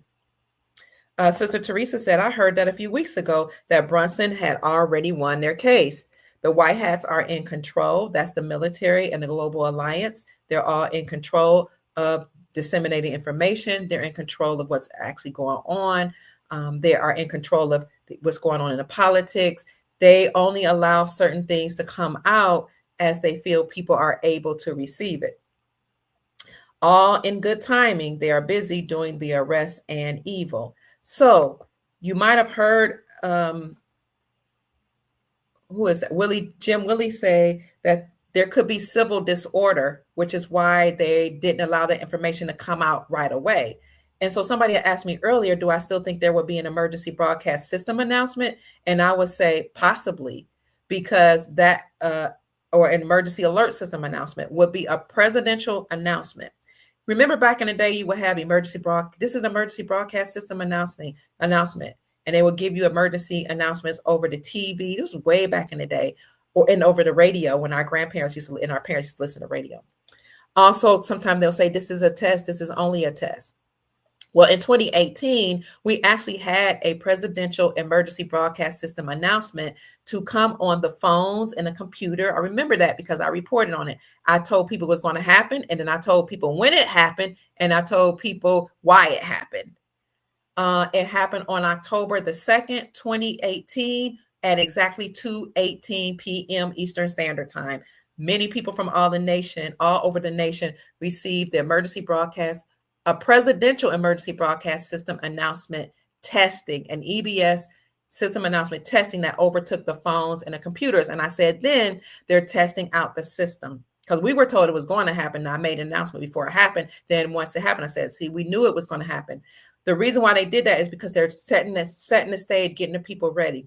So a presidential emergency broadcast system announcement is an announcement made by the president.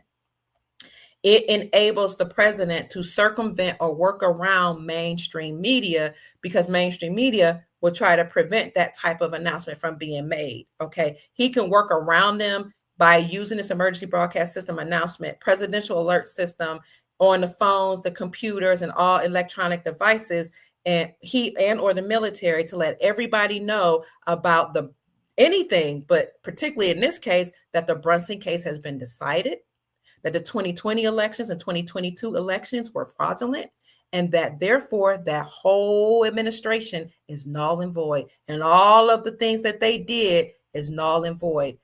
The Supreme Court was working behind the scenes to set the stage for all this when this summer they overturned the Chevron doctrine.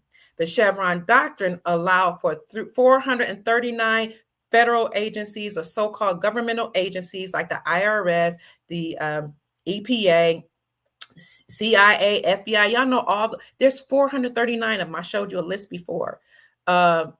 They allowed them to come up with statutes, codes. The government, the elite powers allow all these so-called federal agencies that are not federal. They're not a part of our republic. They're not a part of our government. They're just bloodline families that created these entities to enslave us. They were allowed to make their own statutes, their own codes, their own policies, their own rules, such as you have to have a driver's license to travel, because we're not driving. Why do you need a driver's license to travel? We're not operating in commerce when we're traveling from one part of the country or world to another. Why do you have to have a driver's license? Why do you have to have a passport? Because these federal agencies, whether they're national, internationally, said you had to do so. But that's unlawful to put those type of rules upon us. And even the HOA that says you can't grow your own food, they were enslaving us. And that's another form of TREASON, making up these statutes and codes posing as laws to force these rules upon us so that we can be miserable and have our sovereignty taken away from us. So the Chevron Doctrine said that they were allowed to do that.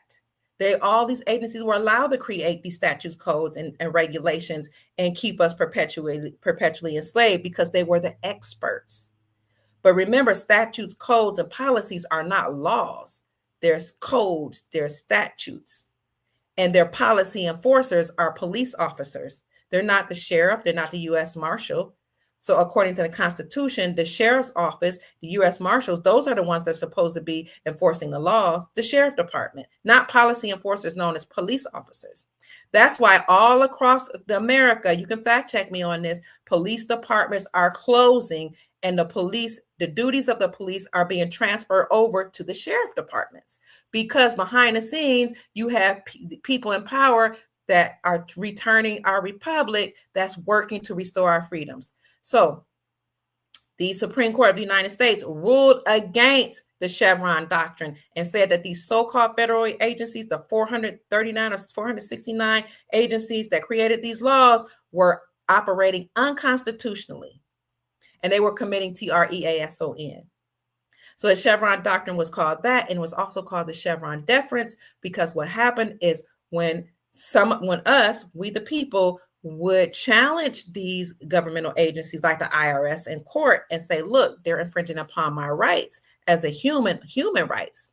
Okay. They're infringing upon my human rights. They're infringing upon my right to have a life, liberty, and a pursuit of happiness.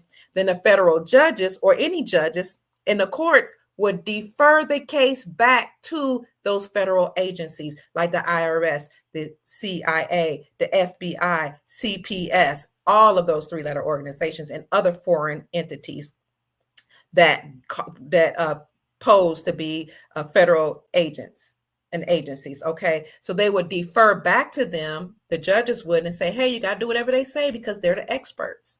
That's why they call the Chevron Deference. Well, when the Supreme Court overturned the Chevron Doctrine or the Chevron Deference this summer, they said that was unlawful and it was unconstitutional. And they said that any judge that had allowed those cases, those cases to be deferred back to those agencies, those judges also committed treason, just like the governmental agencies that pose all of those laws on not laws, but statutes and codes on us. So any judges that participate in that and deferred the case back to those agencies committed treason. And any judge that knew of a judge that allowed that to happen and did not report it to the president, they committed what's called misprision of treason, misprision of treason.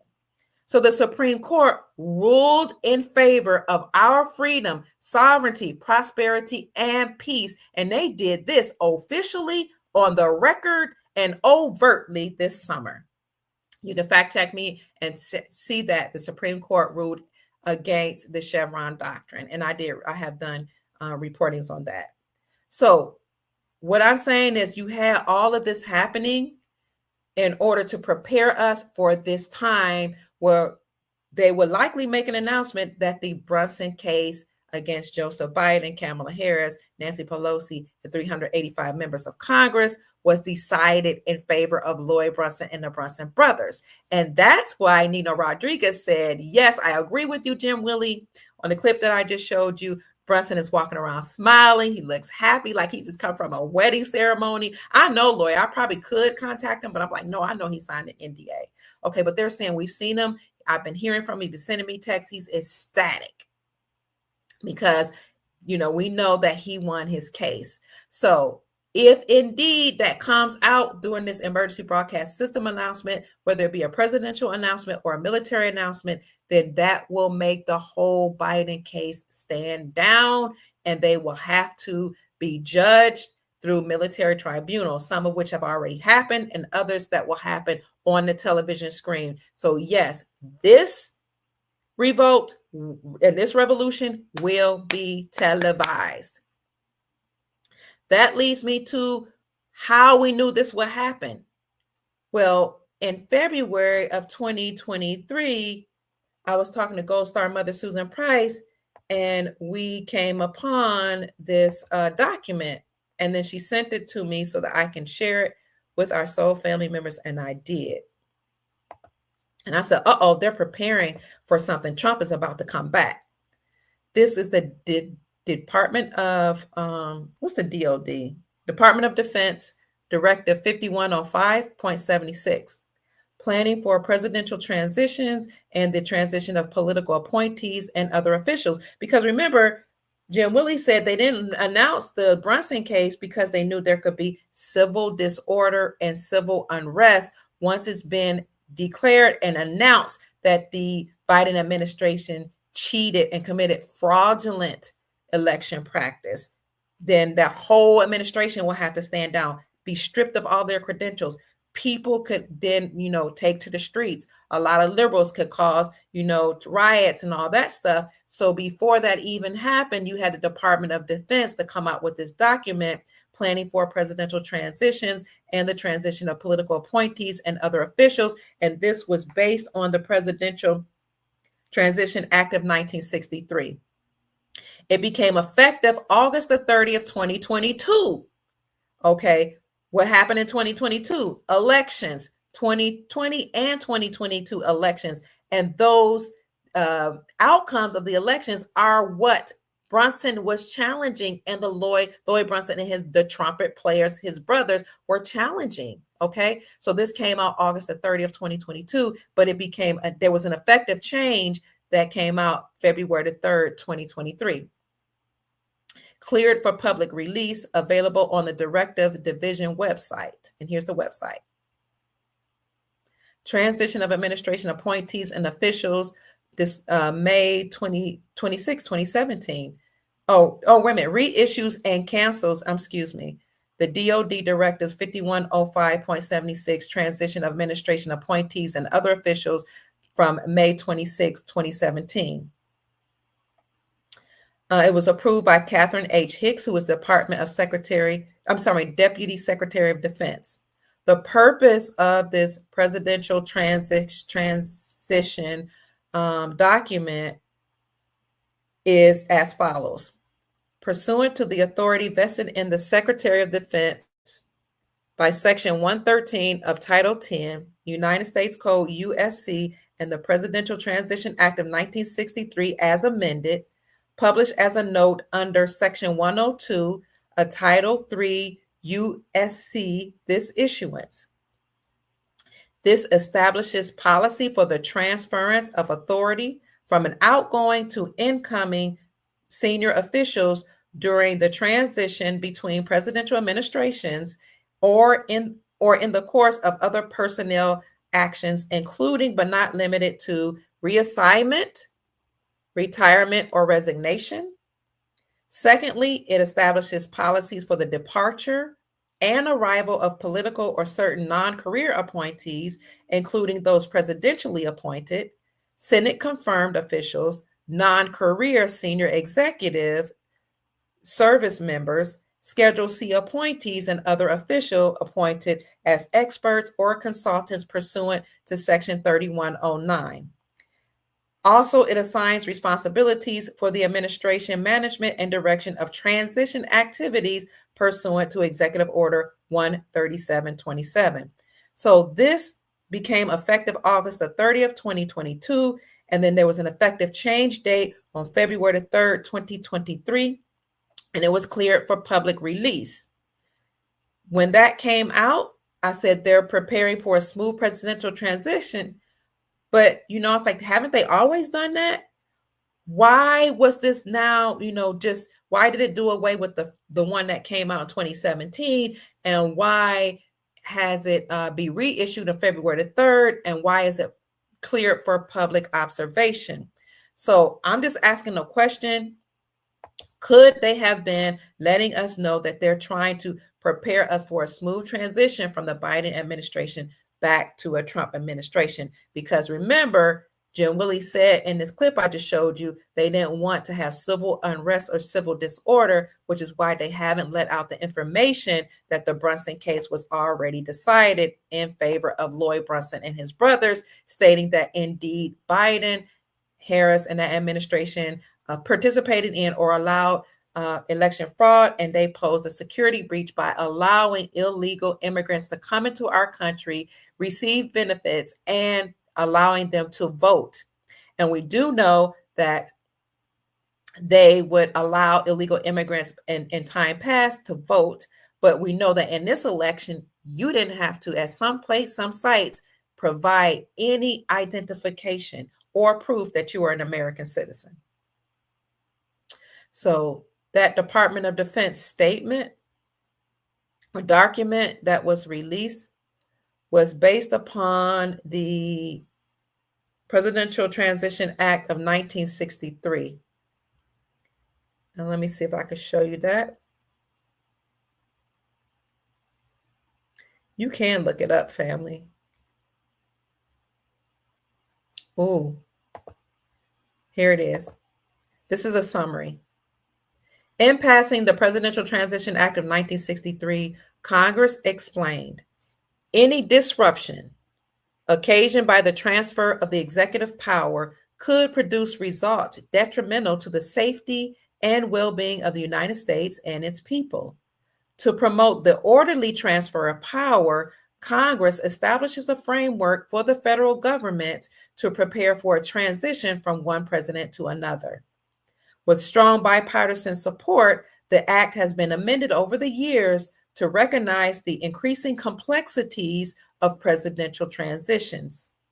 The law requires the General Services Administration to provide office space and other core support services to President-elect and Vice President-elect, as well as pre-election space and support to eligible candidates. The act also requires the White House and agencies to begin transition planning well before a presidential election, benefiting both first and second term administrations. So they've been planning for this presidential transition between Trump and Biden as well, because this presidential transition document that was released by the Department of Defense is based on the Presidential Transition Act of 1963. So everybody's planning for a smooth transition, but we know that particularly in this election, there can be some disharmony or there could be some civil unrest or disruption. So this is why we might have an emergency broadcast system announcement come on our phones and our computers by the president or by the military, because the military is in charge. And this is why people may be mandated to stay inside, or they will do something to entice people to stay inside to hear the reports that are coming out, how the Lloyd Brunson and his brothers won the case. We're going to see some public chastising. We're going to see some military tribunals. You might even see some public hangings. I don't know, but you're going to see a lot of evidence come out against the former administration and against bankers, judges, lawyers, presidents in America, in the world, all over. All different types of evidence come out to allow people to see what's really been going on with the enslavement of the planet. And so, like I said, they said this movie, like a movie or documentary, or these cases that will come out, or different programs that will come out on the radio, TV, and computers would take the attention of everybody. But if they would come up with some type of, we know we've already been under martial law for a long time, but if they initiate another official martial law ruling that people need to be in the house, that will enable us and give us the time to be away from work to hear all this evidence against the former administration. So these are all things that could happen. And that's why I wanted to let you know that President Trump very well could come back before January. So we are in the year of the Jubilee, the Platinum Jubilee. So we expect for some type of debt Jubilee to occur this year, 2024, which is an 8-year. 2 + 2 + 0 + 4 = 8. 8 is a number that represents abundance, prosperity, and wealth. I know that because 8 is my life path number.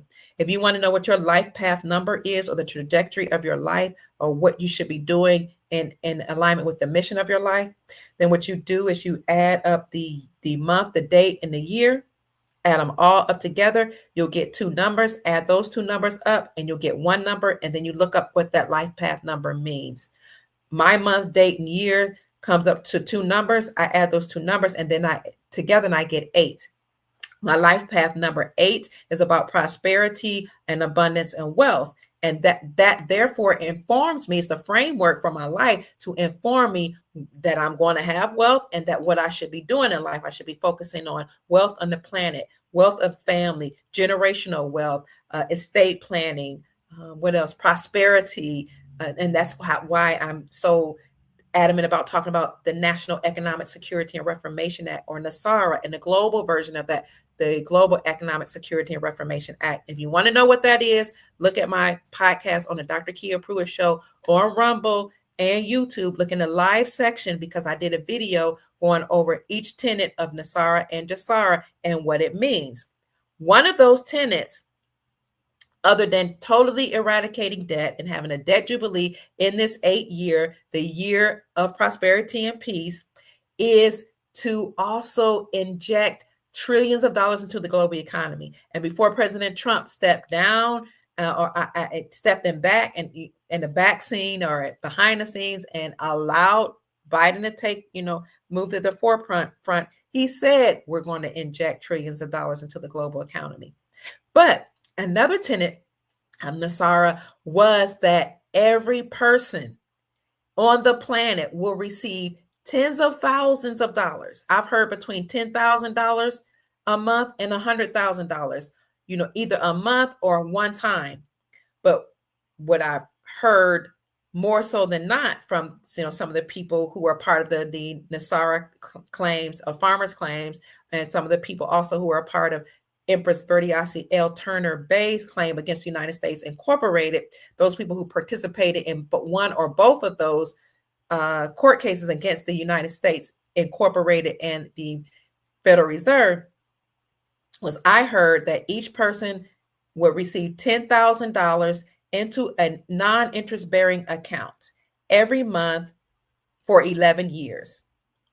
So I've heard $10,000 a month. I've heard anywhere between $10,000 and $100,000 a month. And yes, we do have that money. We have the gold, and gold will not only destroy the Fed, but gold was already behind the scenes. And I did a podcast about that 2 years ago. Gold was put forward to pay off the debt here in America and in other countries across the world. They just didn't let this information come out to the masses because the mainstream media is evil. Okay, they don't want you to know that we're being liberated. And then the white hats who and the military who allowed the mainstream media to do certain things, allowed this to happen because they wanted we the people to see just how evil and wicked the deep state is, just how evil they are, to keep news, relevant news and information away from us, to keep information about our planetary prosperity, sovereignty, and peace being restored away from us. So when I did my podcast earlier today to talk about how the NESARA benefits are real and true and how they're happening, one of our sisters from Guyana, South America, said, Kia, you're telling the truth. It is happening. And now let me show you what she said. She said, it is happening and I can prove it. It's happening in my country, she said. So I'm going to show you her comment. I want you to stay encouraged, family. Let me see if I can get to the comment. I pinned her comment. It's so beautiful. Okay, here we go. I'm going to show it to you right now. Thank you, 914 people in the chat. We're so happy to see you. Welcome. God bless you. I did a podcast on YouTube and Rumble that's called We Are So Close to Liberation. Dr. Pruitt answers questions on NESARA, EBS, that's the Emergency Broadcast System announcement, and gold. Well, I was talking about these benefits, and then let's look here. Sue Lau 1008. Can you see what she says? Let me see. Dr. Kia, is happening in Guyana, South America. Can y'all see that? I want to make sure you can see it. Yes, we are the witnesses of this entire show.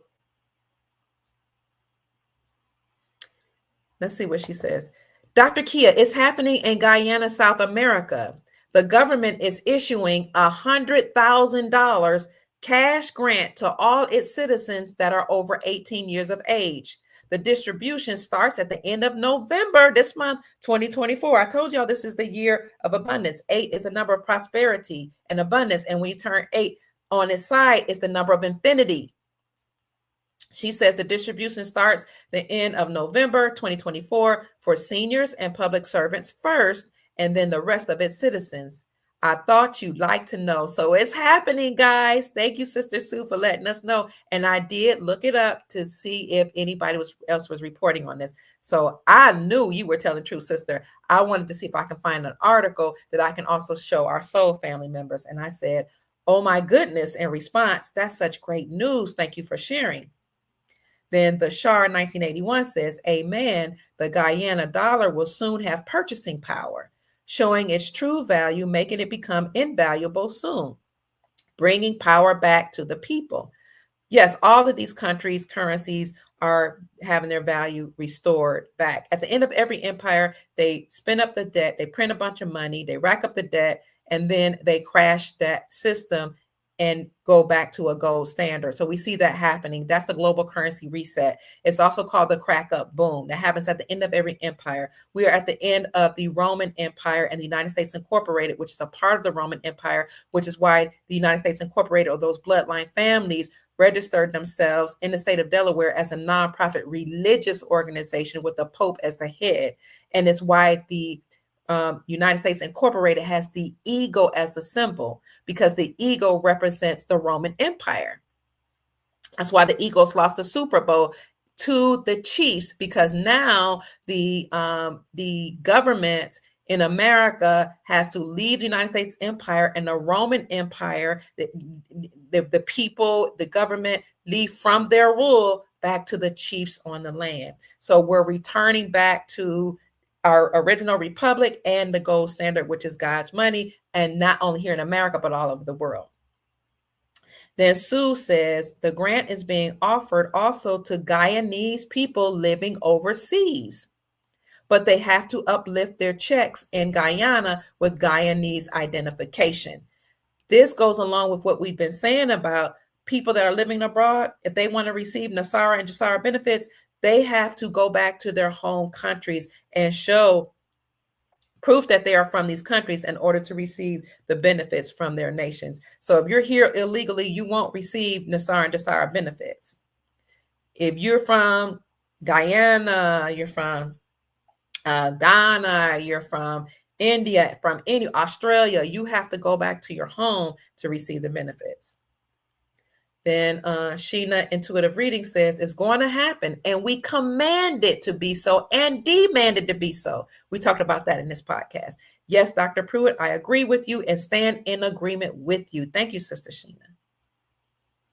Frank Maridi says this is more than likely just a small portion of what is to come for them under GESARA. Amen. I agree. Health Chic says everyone should get paid at the same time. No one is better than the other. We all need to be treated equally. We all need help and have suffered tremendously. I agree with you, Health Clinic. I just have to say as a caveat that a lot of these third world countries suffered. They did suffer, and we all suffered, but they suffered to a great extent, more so than the first world nations. Okay, they had perpetual drought. They had depopulation agendas. They're here too, but like they were going hard after these so-called third world and developing countries. So that's why you might see some of the benefits happening there first like this. And then it all depends on too how the leaders decide to move in that. You know, maybe they have gotten rid of their corruption. In America, we hadn't gotten rid of our corruption. So it wouldn't make sense to allow all this wealth to be injected into the global economy under the Biden administration, because they'll just steal the wealth and re-empower themselves. So you had to completely clean out corruption in America and other nations before you initiated NESARA. And then Amy says, oh, thank you for sharing this. Crying emojis. I have tears of joy. You just made my day. Yahoo! So family, you can see that GESARA is happening now. Prisoners that are locked up, somebody asked me what's going to happen to them. Those that have nonviolent offenses will be let out. Trump initiated that when he did his first run, when he won in 2016, and it was called the First Step Act. And so what he did was he released hundreds of thousands of felons that had committed nonviolent offenses. Gave them pardons and released them from jail, allowed them to be retrained, and gave them the ability to get jobs and go back home. And a great portion of those that were released by the First Step Act from President Trump during his first run as the president were Black males. I shouldn't say Black, African American, not African American, Aboriginal copper colored males that are classified as Black. You know who also says classified as Black? That was the woman who wrote the ISIS papers, Dr. Frances Cress Welsing. She was most likely an Eastern Star because all of these people that are popular and that are known, that are in these spaces, they are part of societies. But anyway, when she would talk about our people or copper color, I want to say our people, we're all one soul family. When she would talk about the copper colored Aboriginal people here in America, she would say people classified as Black. She knew that there was no such thing as Black. Black means you're dead. You have no standing in law. So this NESARA and JSARA is already happening all over the world, but particularly, well, you guys are saying 3. What's 3, family? What happened to the chat? I don't know. I can see the chat. I can see the chat, darling. You're welcome, Diamante. Let me show you what's going on in Guyana, and you can look it up yourself. I see 920 people in the chat. Thank you, family. Like the video, subscribe to the channel. Share the video. Let me see if I can help you. What's going on? Oh, here it is. Every adult receives $100,000. This was published by Stay Broke News, but it's STABROEKNEWS. Stay Broke News. Every adult to receive $100,000.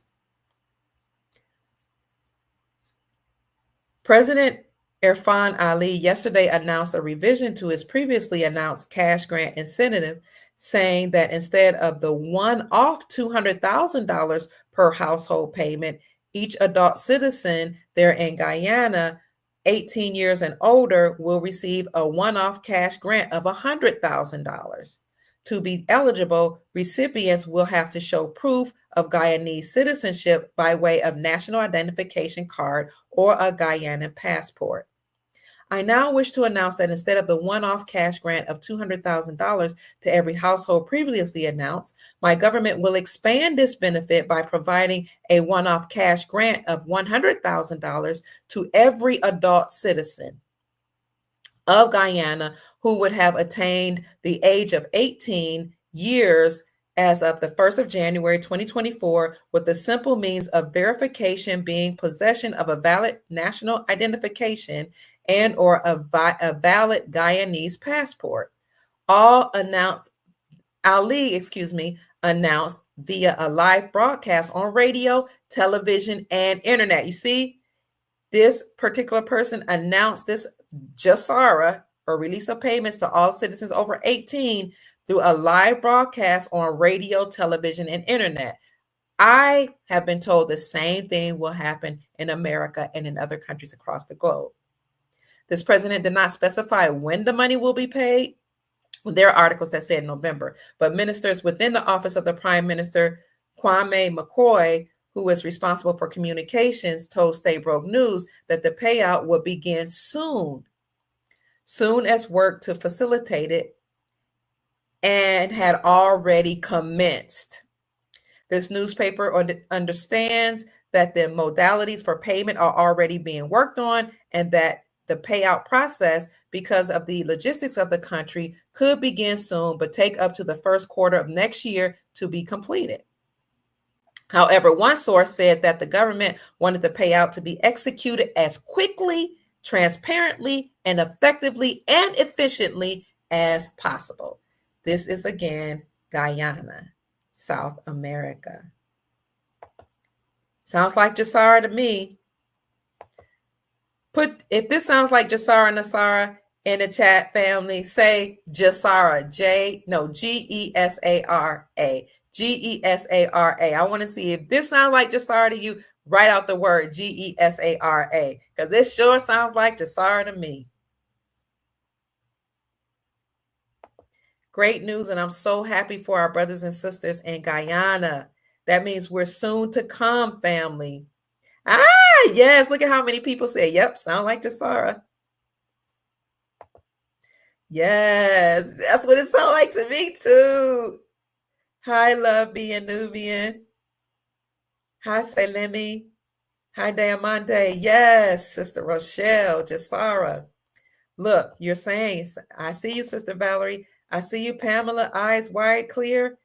I see you, Janice. Look at all you saying. This sound like NESARA. Melanated one, Gigi. Yes, that Love being Nubian.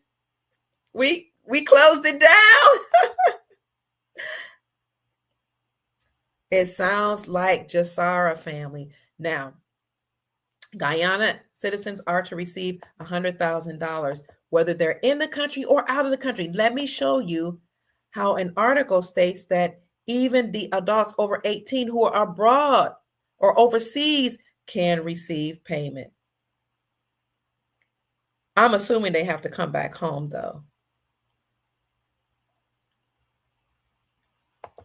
Here you go. This came out again from Stay Broke News. Oh, and there are other articles to support this claim. So I want to thank the sister actually from South America who put that comment underneath my last live video to let us know that Guyana has started NESARA for the people there. Overseas-based Guyanese are eligible for a $100,000 grant, cash grant. But you must be in Guyana to complete the process. Remember, we said in order to receive NESARA and NESARA benefits, you can live abroad, but you got to go back home to your country to actually realize and receive those benefits in hand. Okay, so this will help with the problem of illegal people being here in America and other places across the globe. And it will inspire people to come back to their home countries to be able to invest in their countries, work in their countries, provide for their families in their countries, because a lot of people escaped or left in order to pursue opportunities outside of countries that have been war-torn or had sanctions placed upon them. Guyanese, thank you for the Cash App. Who's that? David, thank you. And Hershanira, is that what your name is? I'm sorry. Thank you so much. You know, I can hear it dinging. I appreciate you, family. And for those of you that continue to support my work, my Cash App is $Mama Kia 13. That's $MAMAKIA 13. This is Hersandra Logan. Bless me with a Cash App. Thank you so much to you and David and all of those of you who sent me a blessing. I appreciate you. God bless you. Have a smile on you. May God multiply what you have given me 100-fold. And may the Creator bring about NESARA and NESARA very quickly for all of us all across the globe so we can take care of our families and finally thrive in peace, abundance, and prosperity. So Guyanese that are living abroad will also be eligible to collect the $100,000 cash grant, with the caveat that they have to be in Guyana for the registration process and be in possession of a national ID card or a passport. Further, the grant has to be uplifted in person in the form of cash or check, depending on their location here. There is no residency requirement for the receipt of the cash grant. So that makes Guyanese living abroad who have an ID card or a passport also eligible to receive this cash grant, Vice President Barat Jadeo yesterday announced. However, they have to collect the same in Guyana after going through a registration process. This grant will not be paid overseas. We have no intention going to New York or Toronto to register people there, the Vice President said. They would have to be in Guyana to be registered here, and they are eligible as Guyanese, provided that they have the prerequisite or the requisite documents to prove such. This enormously signifies things for us and does not discriminate against residency, he added. The vice president disclosed that a software application is being developed to obtain data on collection and map out where people who are registered are located, thus making it easier for payments. So this is encouraging, family. You have people in Guyana, South America, who have been told that payment or a grant in the amount of $100,000 will be paid to everybody 18 and over, whether they live there in the country or abroad. But if you live overseas or abroad, you must come back home, register, and provide your national ID and other requisite documents to prove that you are Guyanese. This is encouraging for our Guyanese brothers and sisters. I am so happy for you. Congratulations. Creator bless you. May your presidents be blessed, and all those that are working to do this for your country receive abundance, prosperity, long life, and peace. I'm excited. I'm celebrating with you. I'm praising the Most High and our ancestors with you, because if you are abundant and prosperous, then we are abundant and prosperous, because what's done for you, the same will be done for us. And so I am encouraging our family members to see this as a precursor for what is to come.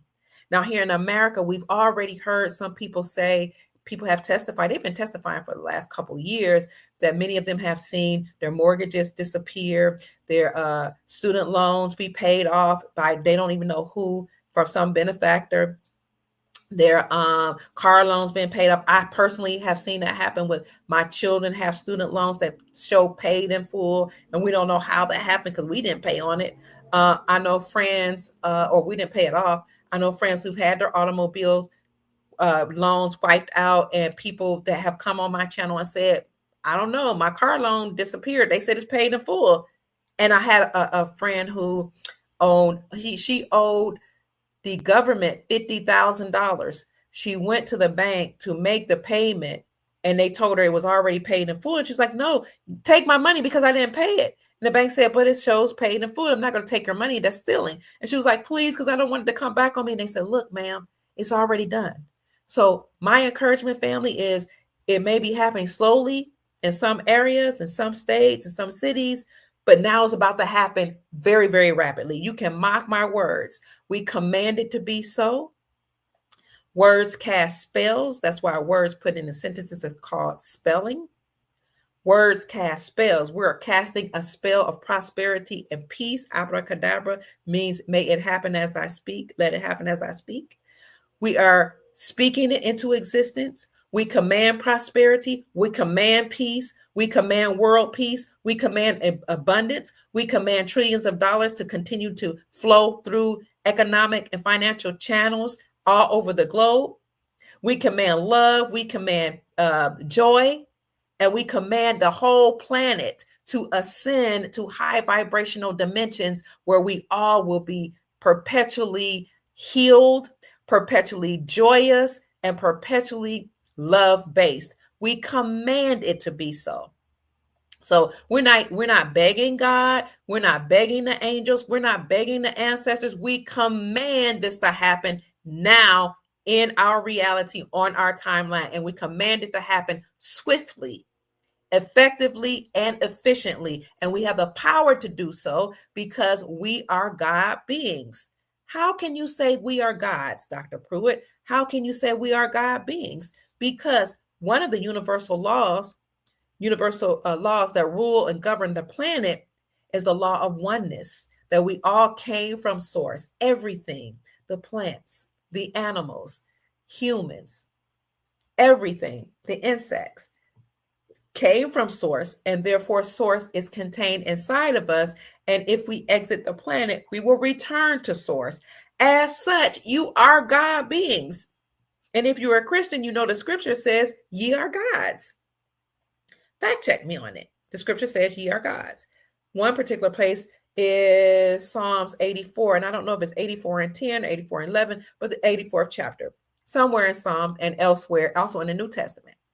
So command joy, command peace. When you have situations in your life, command resolution. Okay, you're commanding things to happen because you have authority in your voice and in your presence and in your being. And this is why Donald Trump won. Of course, the deep state and people behind the scenes knew he was going to win, and it was already determined he was going to win. But there were timelines where people actually believed he would lose, or if he won, it would only be behind the scenes. But we here commanded it to be so now. And it happened. So you can manifest whatever it is you need by commanding it to be so. So we command NESARA to happen. We command NESARA to happen all across the globe. So I wanted to show you that it's actually happening now, and it happened in Guyana. And they said this is to happen immediately. So they issued out a statement that said it will start in November and could go all the way up through January. So that's what I wanted to show you today, family, that Trump may be back sooner than we think or that we were told, and NESARA and Agenda 47 have already started.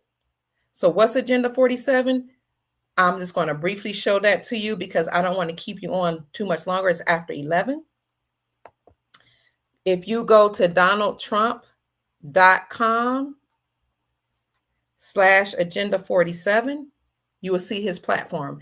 So when you go to donaldtrump.com, what comes up is his platform, but these are just abbreviated tenets of his campaign or of his platform. So I want you to go, I desire for you to go to donaldtrump.com/Agenda 47. These are the tenets of his platform.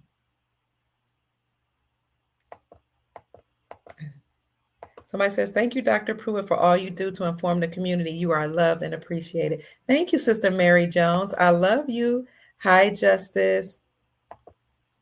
Are you all still commenting? Oh, yes, I see. Oh, I see all these. Sorry. Go to donaldtrump.com. No, there will not be any income tax. Oh, yes, but income tax money that you all have paid will be refunded back to you under NESARA and NESARA. Yes, I've even heard that payments to mortgages will be returned. So how that will look, I'm not sure. That might be all, incorporated in the thousands of dollars that we're going to get every month, or it could be a separate payment. But to answer your question, yes, everything you've paid in income taxes will be returned. And also the IRS will be dismantled. That's why there were House resolutions and bills that were put in place under Donald Trump in 2017, 2018, House Resolution 24 and House Resolution 25 to monitor the IRS and the Federal Reserve, because they were preparing for the time when they would totally be eliminated. So, but with the Supreme Court of the United States overturning the Chevron doctrine, that also completely eliminates the IRS. Now, the IRS was preparing for this in 2022 when they came out with an article that told people, don't pay your income taxes. I don't know if you guys remember me reporting that in 2022, and I showed you the articles then. And you can look on my podcast that says Dr. Kia Pruitt lays the IRS to rest. I wore all black. I did a whole ceremony officiating the death of the IRS. And I said, look, they're telling you not to pay your taxes. Although I know you guys are going to keep paying your income taxes, I'm telling you, they actually made a public announcement, put it in the mainstream media news that said, don't pay your income taxes because we can't figure out how to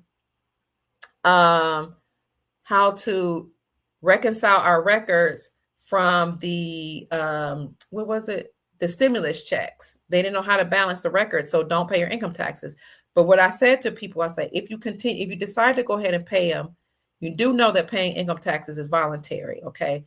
But if you decide to go ahead and pay them, you can do that, or you can write a letter to them and say, would you please forgive, or I need you to forgive this debt. And some people did that, and the IRS literally forgave the debt, because sometimes you just have to ask.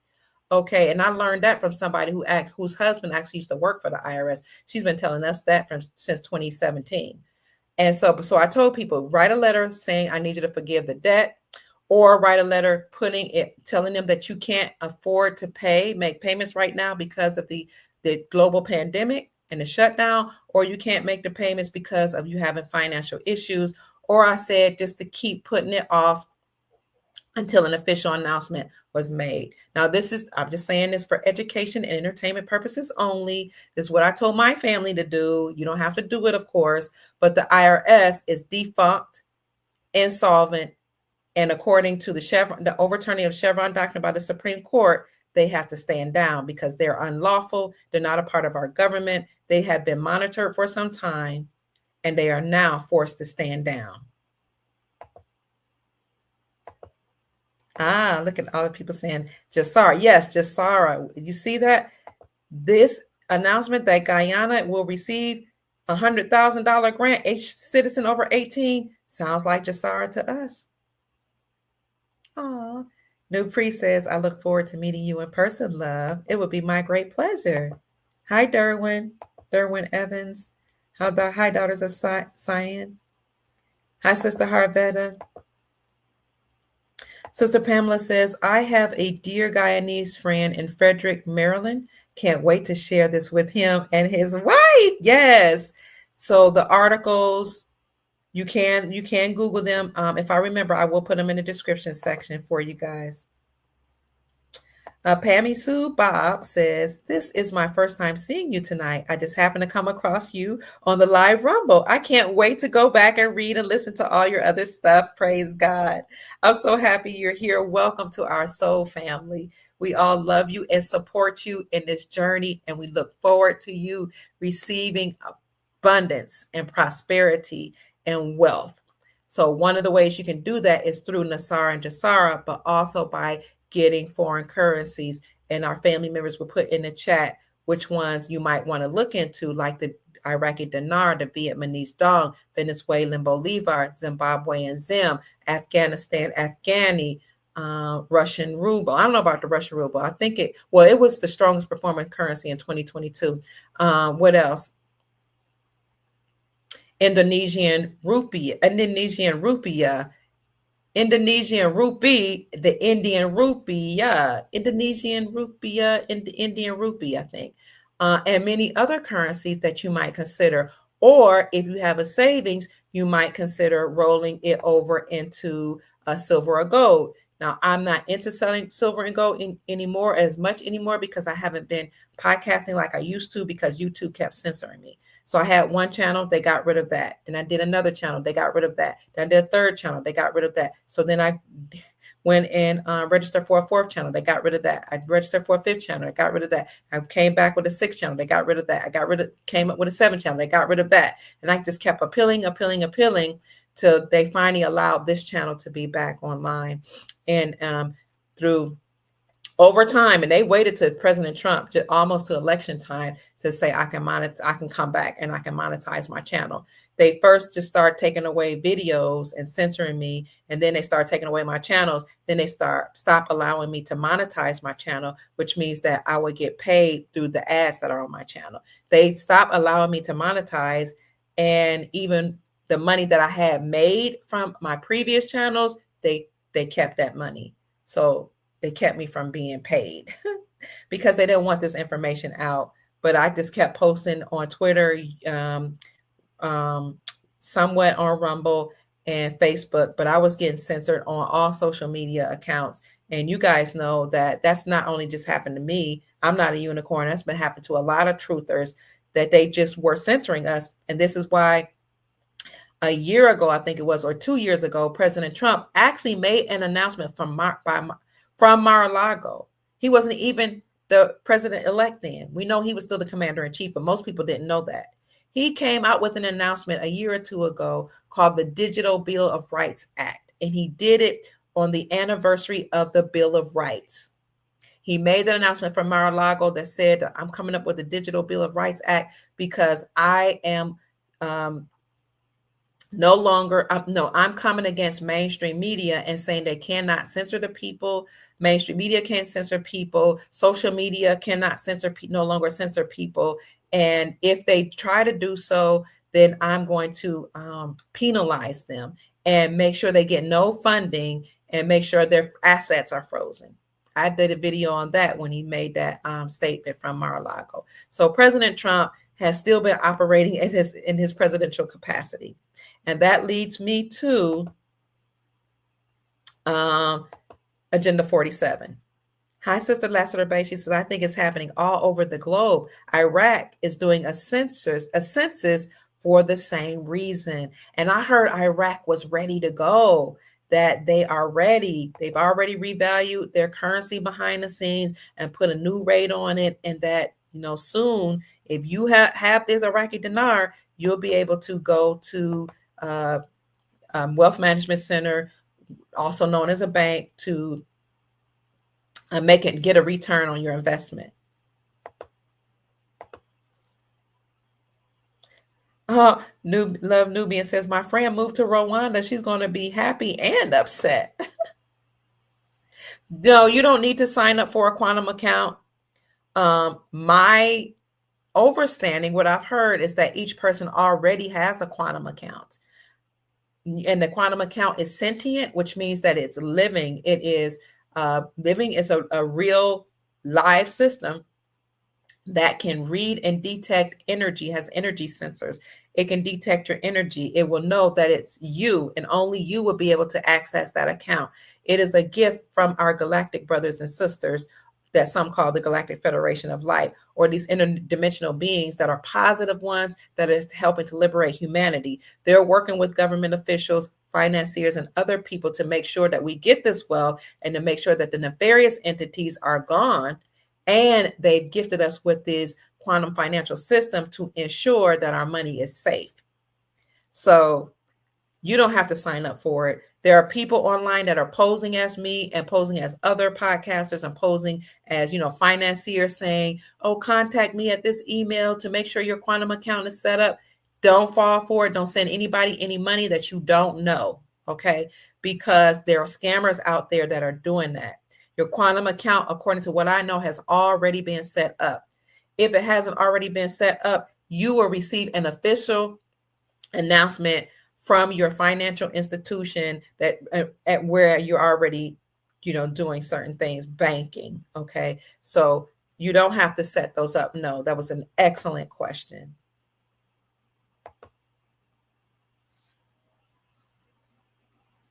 It is a wonderful time to be alive. Absolutely.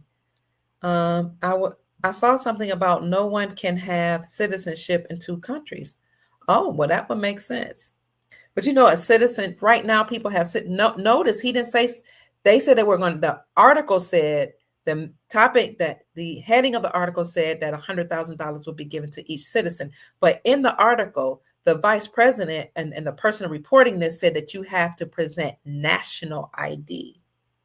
Okay, so we're moving from citizenship to sovereignty. So you will have to, you will be able to declare your nationality moving forward, because a citizen is a part of the United States Incorporated, or the deep state. And that word means, according to Chief Mack taught me, that it's another way of saying you sit in sin. Citizen, sit in sin. Because they saw us as slaves, chattel, sinners, worthless eaters, etc., etc. So we're moving away from citizenship to sovereignty, because sovereign means that you have rule and reign over your own life. Sov is over, reign, reign, control of your own life. You don't need a government any longer to rule over you or to tell you what to do, but we will elect our own public officials to represent us according to our republics all over the world. But to represent us, and anybody that we don't want to continue to serve, we have the lawful right to pull them out of office, whether by in a nice way, by removing them through elections, or if they try to stage a coup d'etat, then you, according to the Constitution, may form a militia and drag them out of office, which is why I know that all of those people that were participating in the J6 situation, they need to be exonerated, because if in fact they were dragging out congressmen from the Capitol, they have a constitutional right to do that, to form a militia. Okay. because these people really did, these Congress people committed a coup d'etat. And they had a right to stave that totem pole. Remember the guy who had the feathers on? He put a totem pole in the Capitol. He was staking his claim that we're returning back to the lawful republic of the country or the peoples that were here before the deep state took over. He was making a statement. So J6 will be, at least should be, exonerated soon. As far as I'm concerned, I didn't have a problem with any of it. I was like, do what you got to do, because the Capitol is actually called the People's House. Okay, so if you're in the People's House doing nefarious things, making laws when you have the title of nobility behind your name, or you're going along as an esquire and you work for the British Crown, which is why you had to pass the bar exam, the British Accredited Registry, that means you don't have our best interests at heart. You're working for the Queen. You need to come up out of the People's House. That's what just Dr. Kia Pruitt saying, talking, but this is just for educational entertainment purposes only. Love Being Nubian says, family, be careful how you spend your money. Yes, because even the money that's being put in the quantum accounts, family, it's only where we were told a certain amount into a non-interest bearing account. So it's not accruing interest. And it's only supposed to happen up to 11 years. So you got to learn wealth management, estate planning. So, I was going to say earlier, you can invest in foreign currencies, but you're also going to have money put in your quantum account through NESARA and JASARA. Or if you have a savings right now, you can roll it over into silver and gold. Although I haven't been pushing for silver and gold. If you are interested in that and you want to purchase silver and gold, I would recommend that you go to your local coin shop and companies and form a relationship with your local coin companies and coin shops, because you might want to, buy silver and gold, but you also might want to sell silver and gold. Like you might want to sell it for whatever currency we'll be using in the future so that you can buy goods and services. If you don't want to do that, one of the places that I know of that, what am I doing? That actually sell silver and gold, one of the companies for which I worked is Miles Franklin Precious Metals Company. You can give them a call at 952-929-7006, or you can send an email to info@milesfranklin.com. You can let them know that Dr. Kia Pruitt referred you, but you're going to get the best prices in the industry, whether you do so or not. I'm just putting that out there, but Andy did say that anybody that's promoting the business or that we send to his way, he'll make sure you get the best prices and you'll receive the white glove treatment. Customer service, something that they really strongly promote. So that's only if you have extra money and you want to roll it over into silver and gold, because we're moving to a gold standard. And also, you can fact check me on this. The Sound Monetary Defense League came out with the article that says over 45 states are reclaiming silver and gold as money. There are also articles that come out that says 42 states repeal the state taxes from the sales of precious metals. Then Mississippi, I think, became the 43rd state. Wisconsin became the 44th state. Kentucky became the 45th state. You can find an article that says Kentucky became the 45th state to remove or repeal the state taxes from the sales of precious metals. The Sound Monetary Defense League came back. I think Money Metals published that article that says over 45 states have reclaimed silver and gold as money. Or it may say over 45 states have repealed the state taxes from the sales of precious metals. I think there are articles that say both, because repealing or removing the state sales tax from the sales of precious metals is an acknowledgement that silver and gold are money and not a commodity. So the states are reclaiming silver and gold as money. They're reclaiming gold and silver to be the only instruments that may be used to pay off debt, in alignment with Article 1, Section 10 of our Constitution for our Republic. So over 45 states means nearly 50, if not all 50 states, have repealed or removed the state sales taxes from the sales of precious metals, which means that they're saying that precious metals can no longer be seen as a relic and no longer seen as just a commodity like trading cards, like artifacts, but they have to be seen and used as money. Can you see that the Republic has been restored?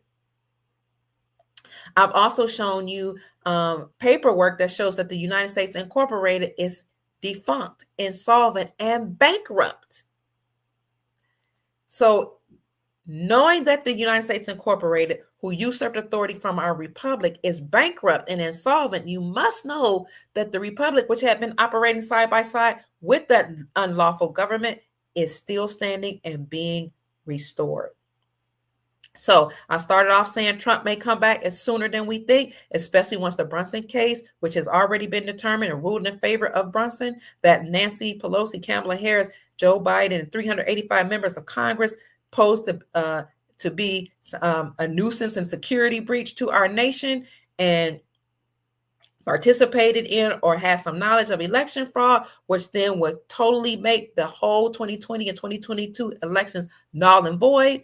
So if we have the EBS announcement, whether we have it from Trump or the military, Trump could come in sooner than January at the 20th and be inaugurated or go through his own inauguration. He might not have to go through any of that, because if the 2020 elections are seen as null and void, he will still be the president. Then he will turn some of the people on his in his administration. People have said some of them are good, some of them are bad. If he has brought any bad people on the administration, it's just to expose them so he can take them down. But then the captain of the ship of the United States Incorporated will stand down. The military will transition the government or the powers from President Trump and his administration to the Republic. The Republic is already standing. Many people who are patriots or who support and love this country have already filled the seats and re-inhabited the Republic. And we're just holding the line, just waiting for the call that the Republic has been turned, everything's been turned back over to the Republic. And those of us that are holding a seat, we're just sitting here, just holding the seat, just to let everybody know we're still here. The Republic is still standing. That's our lawful government. And the Constitution for our Republic is still in place. We have Republican lawmakers who are making sure that all the laws in each state are in alignment with the Constitution of the state, and the Constitution for our Republic. As you know, each state, according to Republic, are actually countries. North America is a continent. This is not a country. This is a continent, and each state is a country. We have our own laws, our own lawmakers, our own flag, our own anthem. So we're re-inhabiting or sitting the Republic, or sitting here in place, so that when Trump turns things back over to and the military turn things back over to the Republic, we're already here, and then that would give everybody an opportunity to then vote on a president for the Republic and for different offices here in the Republic. According to NESARA law, that is to happen 120 days after NESARA is announced. So if Trump does come forward with an EBS, emergency broadcast system announcement, or the military, they would rule on or talk about how the ruling against Joe Biden and on behalf of the Brunson brothers has been decided in favor of the Brunson brothers, and then how the 2020 elections has been null and void. And then again, we'll return to the Republic, and more information will come out through those announcements. So make sure, family, you keep your vibrations high. You command all this to happen in our reality, because everybody has a choice. If people choose to stay in low vibrational frequencies and choose to believe, or according to their sense of knowing, that we'll never receive wealth, that we'll never be free, never have any prosperity, then that is their choice. We all have the freedom to choose. We have free will. However, over here on our channel and in the reality in which we're living, we are knowing that our prosperity, sovereignty, and peace, global peace, and joy are being realized right now, and we see the evidence of that. So when you get a chance, I would like for you to look at the tenets of Agenda 47, because this is the platform that Donald Trump is using, and this will frame his presidential position as the 47th president. Go to donaldtrump.com, Agenda 47. Look these over. I'll do another podcast breaking them down, but I'll show you some of the tenets briefly. He declares war on the cartels, and he says he'll make the first trip ever to the southern border. He says as Joe Biden prepared to make his first trip ever to the border, because these tenets or platform principles came out before President Trump was reelected. As Biden had made his first trip over to the southern border, President Trump announced that when he's president again, he will officially make it a policy of the United States to take down the drug cartels, just as we took down ISIS. He also will end veteran homelessness, because you guys know that we have a big problem of homelessness in America, and many of them are not only just people on drugs or people that have mental illness, but are veterans who are not receiving benefits. They fought in wars and worked in the military, and then come home and be treated like second-class citizens. President Trump says there will be no welfare for illegal aliens. And you guys know people that are not lawful here in America were receiving benefits. He said that he will announce the American Academy. And I'll go through each of these later on, but in detail. The American Academy is a higher education where everybody in America will have the opportunity to have a 4-year degree for free, paid for. It's free. You know how other countries you have free education? You can get a bachelor's degree for free with the American Academy, according to the Trump platform. He has a message to auto workers that what happened in the auto workers industry is an absolute disgrace and an outrage beyond belief. Auto workers are getting ripped off by crooked Joe Biden and also their horrendous leadership. A lot of auto workers lost their job, and those jobs were sent abroad. And I'll go into, you can look at that. You can click on each of these and see in detail what he purports will happen under his leadership. Agenda 47, next principle is that he pledges to homeschool families. The homeschool families will have the opportunity to select homeschooling as we have this thing called school choice. You can elect to send your children to private school, public school, or have them homeschooled, and you'll be able to have tax exempt benefits just like public and private schools as a homeschooling parent as well. And you can look and see what those benefits are here under that tenet. He has 10 principles for great schools leading to great jobs. As an educator, I love this. Here are the 10 principles, because he said he was going against the liberal agenda to promote gender politics and, tell our children it's okay to say that you're really a boy when you're a girl, that you're trapped in somebody else's body, and, certain things he just wanted to get rid of. But these are the 10 tenets of that particular principle. A love for the country. He's going to promote and fight for patriotic education in American schools, because our founding principles of liberty and equality have successfully guided the United States throughout the most difficult periods in history, including the long struggle, he says, to abolish slavery, and our victories over fascism and communism, which, by the way, 400,000 people defected from the Chinese Communist Party a couple years ago, and there was a big celebration of that called Tai Dung. So the Chinese Communist Party that was ruling the American educational institution and controlling the planet and owning homes here in America has been dismantled. He says that as American history has shown, the path to a restored and strengthened unity can be found through the rediscovery of a shared national identity rooted in our founding principles and appreciation of our wonderful American heroes. He wants to ensure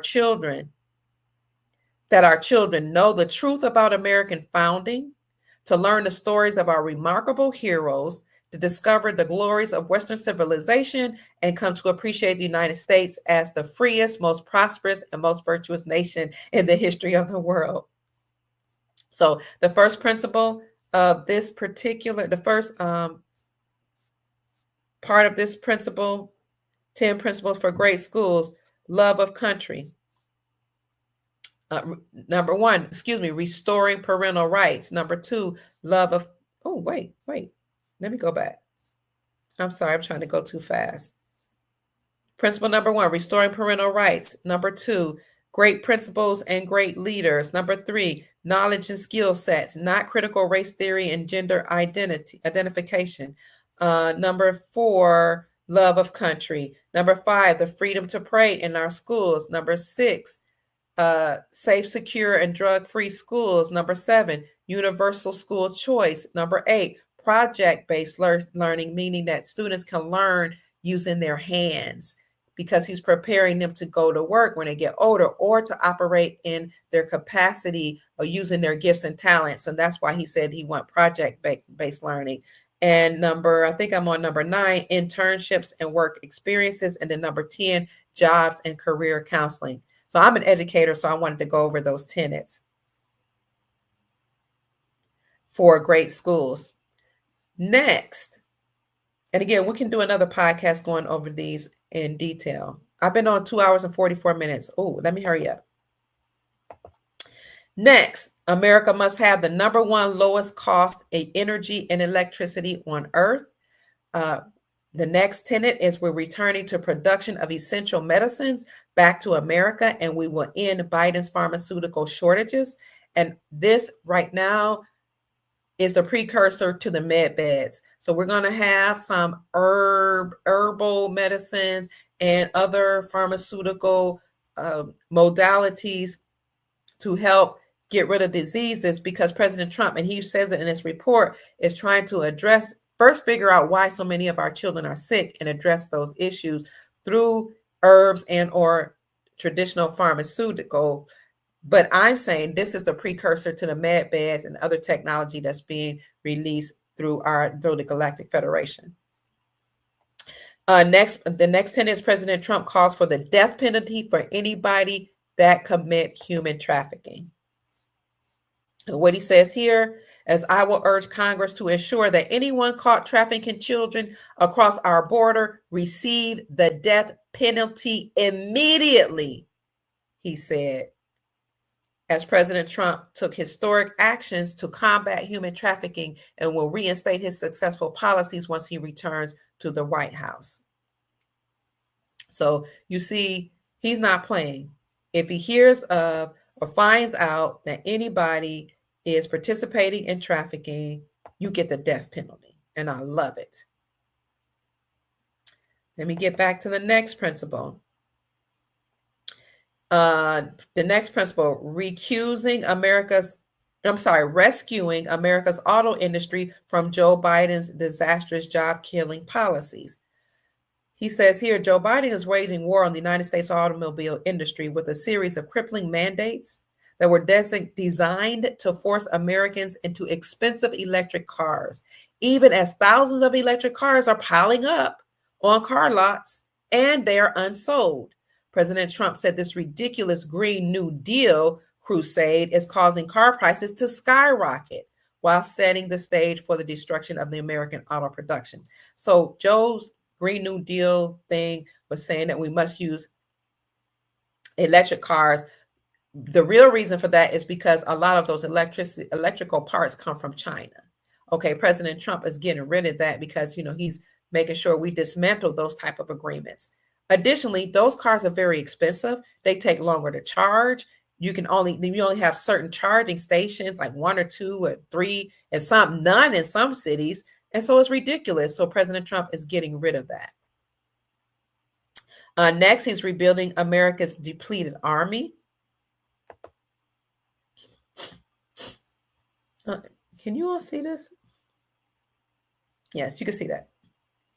I'm sorry. He's rebuilding America's depleted military. In a new Agenda 47 video, and you see all the videos here actually state what these different principles are in detail. Trump announced his plan to rebuild America's depleted military, address the military recruitment crisis, and restore the proud culture and honor of America's armed forces. Next, he will protect students from the radical left and Marxist maniac maniacs that affect educational institutions. For many years, tuition costs at colleges and universities have been exploding, and I mean absolutely exploding, he stated, while academics have been obsessed with indoctrinating Americans' youth. The time has come to reclaim our once again educational institutions from the radical left, and we will do that. He goes on to tell you how he plans to do that. Next, he will cement fair and reciprocal trade within the Trump Reciprocal Trade Act. Under this act, other countries will have two choices.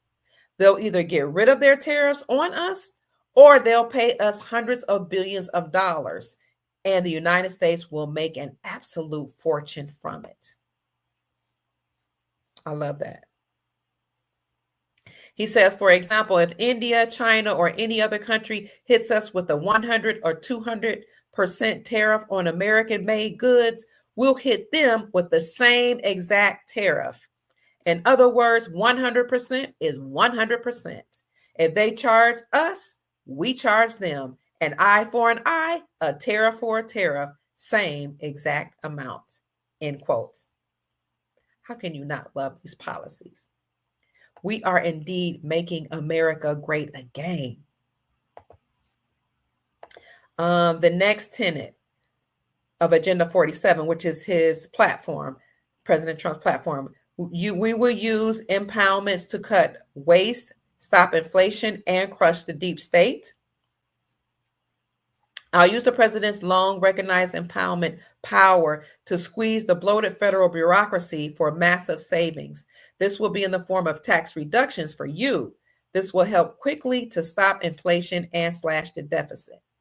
The next tenet of the Agenda 47, President Trump's platform, is he will address the rise of chronic childhood illnesses.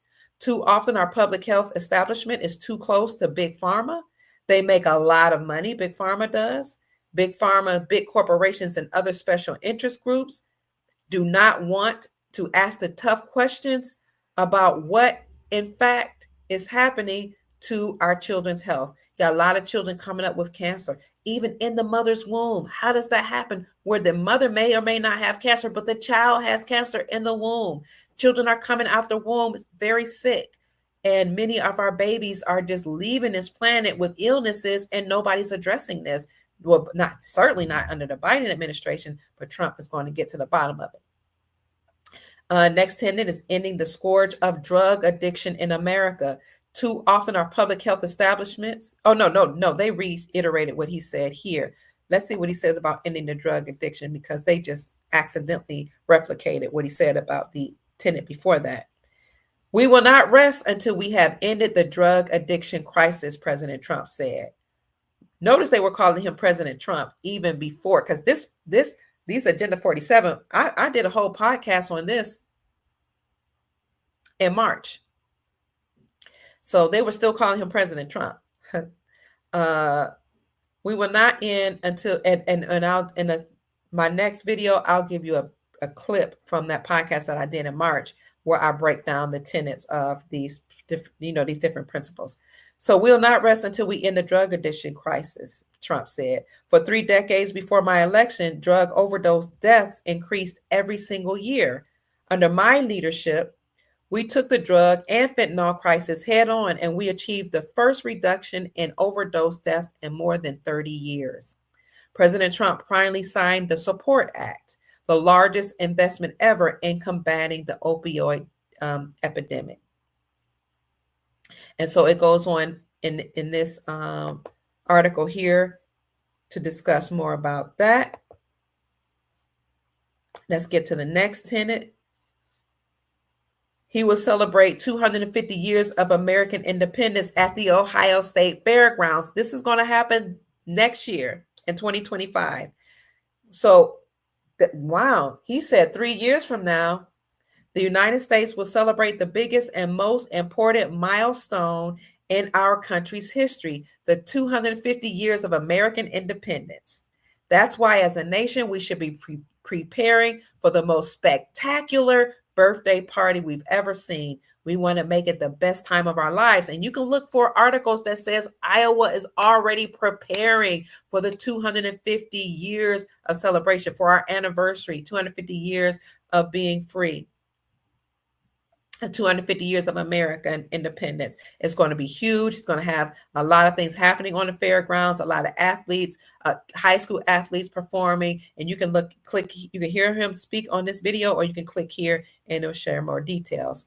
The next tenet, day one executive order, ending citizenship for children of illegals and outlawing birth tourism. As part of his plan to secure the border, on day one, on my new term in office, he says, I'll sign an executive order making clear to federal agencies that under the correct interpretation of the laws going forward, the future children of illegal aliens will not receive automatic United States citizenship. The next tenet is we will protect students from the radical left and Marxist maniac infecting educational institutions. I think I already covered that one. The next thing he says he will do, I'll move to the next page.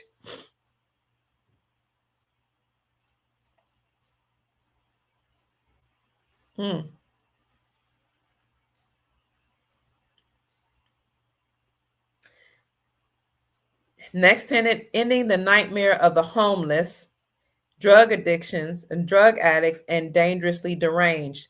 For a small fraction of what we spend upon Ukraine, we could have taken care of every homeless veteran in America, he says. Our veterans are being treated horribly. The next tenet, he will liberate America from Joe Biden's regulatory onslaught, and no longer will unelected members of the Washington swamp be allowed to act as the fourth branch of our republic. See, he's restoring governance and power back to the republic. The next is he will fire the radical Marxist prosecutors that are destroying America. If we can't restore the fair and impartial rule of law, we will not be a free country, he says. Excuse me. I'm going to go through these next ones really quickly. Next, tenet, President Trump's plan to dismantle the deep state and return power to the American people. Ending the deep state, rogue bureaucrats, and career politicians and government corruption, he says. And here is one of the websites, but you can just click on the video and hear what he says. The next tenet, he will end Biden's war on the suburbs that pushes the American dream further from reach. And what he says here is he announced his plan to end Joe Biden's war on the American suburbs in a new Agenda 47 video, which right here to the left, where he said Biden proposed rules that every state, county, and city submit equity plans to the federal government but this will push the American dream out of the reach for countless American families. You can click on here to see what he means by that. Next, he says Joe Biden has been a disaster for the economy. And under this tenet, he highlighted the importance of not bailing out banks that have collapsed under Joe Biden's disastrous economy of higher inflation and soaring interest rates. So no longer will we be able to bail out banks. I'm getting lightheaded. I've been talking too long. The next tenet, he will prevent World War III. Well, countries worldwide behind the scenes had already made secret agreements to no longer have World War III, which is why there was no war under President Trump in his first administration. And it's also why, for the first time in history, the president met with Kim Jong-un of North Korea, and they sealed a deal between the two of them that they would get along and have peace between the two nations. Donald Trump explains the difference between the globalist establishment class and those who are truly committed to stopping the Ukraine war and dismantling the entire neocon nation-building industrial complexes in Washington, D.C. The next tenet is a new quantum leap to revolutionize the American standard of living, where he said it's time to start talking about greatness for our country again. And in this tenet and others, he talks about building freedom cities. Gold Star Mother Susan Price and I actually did a podcast on freedom cities. I can come back and do another podcast on that, where you will have a technology releasing these freedom cities, flying cars, businesses, and all type of new things, where he will bring back certain industries. Many of the places, this is me now talking, that were deserts now will turn into lush, beautiful land of flowers and trees and fruits and all that, because a lot of these places, for example, like in the West Coast, that have so-called God-made fires were actually human-made fires, and all of those natural disasters are actually human-made, and the deserts that are there are actually human-made deserts. And many families that were in control in California, you have the Pelosi, the Browns, the Newsoms, Pelosi's, Brown, Newsoms, and there's another family, Gettys. They're all either blood related or married by blood. Well, those elite families held back the water source. I did a podcast on that years ago. That probably was 2017 when I lived in California. They're holding back the water source, and so they're keeping the lands and on the whole West Coast from actually flourishing and thriving with fruits and trees and vegetables and grass and greenery through these man-made desert technologies that they've done, holding back the water. But all of that will be returned, and that's why we're calling it a new quantum leap to revolutionize our standard of living. And there are other ways he said he's going to do that. Let me see other ways he said he'll do that. Yeah, building freedom cities. He'll work to open up the American frontier, holding a contest to charter new cities where families and individuals can have a new shot at the American dream. He's going to revolutionize American transportation. He's going to lower the cost of living for parents that are and working families. He will bring back manufacturing superpower companies back to our country and modernize and beautify cities. A great modernization and beautification campaign where he'll work to improve our country's public spaces for the benefit of all Americans. And I got to stop talking in a few minutes. I'm getting lightheaded. So I appreciate you staying with me, family. I appreciate 990 people being in the chat, and I appreciate all your comments and questions in the chat. The next tenant, returning production of essential medicines back to America and ending the pharmaceutical shortage. The next tenant, oh, we already talked about that. The death penalty for human traffickers. Rescuing American automobile, we already talked about that. Let's see. Cementing fair and reciprocal trade with the Trump Reciprocal Trade Act. Let's see. Some of these we've already covered. They're just reiterating. Now let's see what number 3 is. The page 3. We're almost done. We must protect Medicare and Social Security. That's a tenet of NESARA, right? That Social Security payments will increase for our seniors here in America, and that will happen where benefits will be paid out for seniors all across the globe, and they will be increased.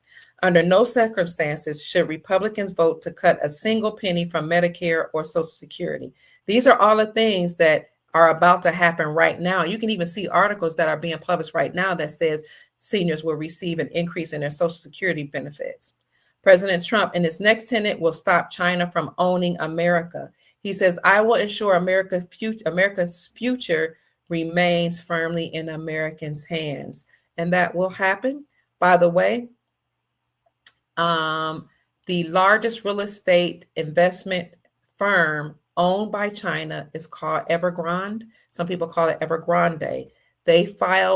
Evergrande filed for bankruptcy in the United States last year.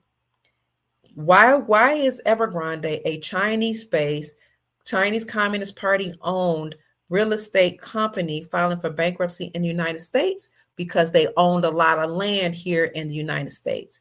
Not only did they file bankruptcy, and you can look that up, Evergrande, Evergrande. Some people pronounce it Evergrande, filed for bankruptcy in the United States, but it was determined that they had to liquidate all of their assets. Let me show you this. So CNN published an article August 17th, 2023 that says China's Evergrande files for bankruptcy. So President Trump says America will be owned by Americans and not China. And all those, everything you buy, just about. My 7-year-old grandson told me when he was 6 last year, Granny, everything made in America is owned by China.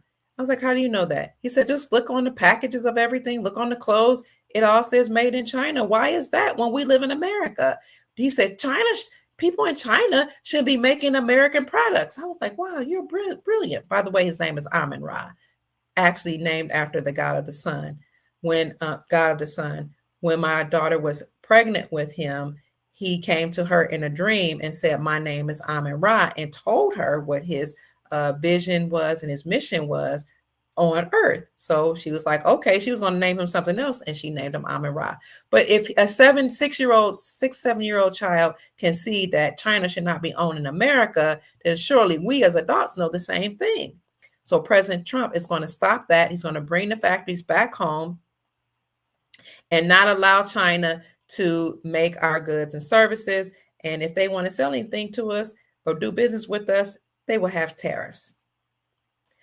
President Donald Trump calls for a probe into the intelligence community role in online censorship. The Twitter files prove that we urgently need my plan to dismantle the illegal censorship regime, a regime like nobody's ever seen in the history of our country or most other countries for that matter, he said. And you can click on this video to see how he plans to do that. Next, a total ban on taxpayer dollars used to free illegal aliens and criminal penalties for administrative noncompliance.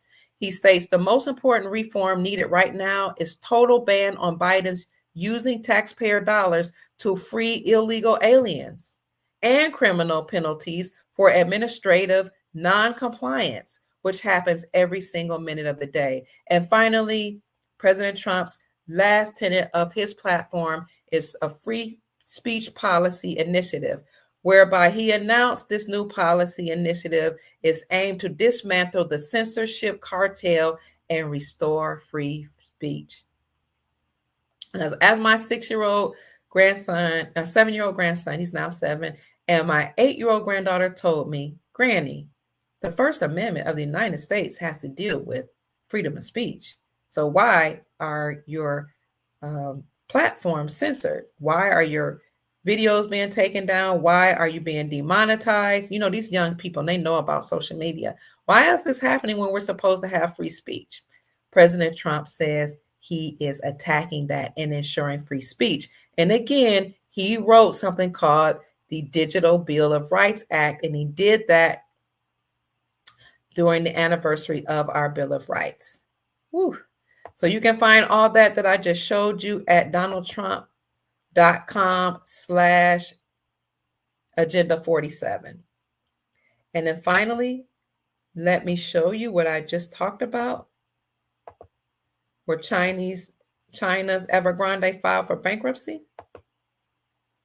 China's Evergrande filed for bankruptcy. This is a CNN.com publication. China's Evergrande Group, once the country's second largest property developer, filed for bankruptcy in New York on Thursday. This was published August 17, 2023. August 17, 2023 at 8:30 p.m. Eastern Standard Time. I did do a podcast when this happened. The beleaguered firm borrowed heavily and defaulted on its debt in 2021, sparking a massive property crisis in China's economy, which continues to feel the effects. Evergrande filed for Chapter 15 bankruptcy protection, which allows a bankruptcy court to step in when an insolvency case involves another country. Chapter 15 bankruptcy is intended to help promote cooperation between United States courts, debtors, and other countries' courts involved in cross-border bankruptcy proceedings. But then later, Evergrande was forced to liquidate their assets.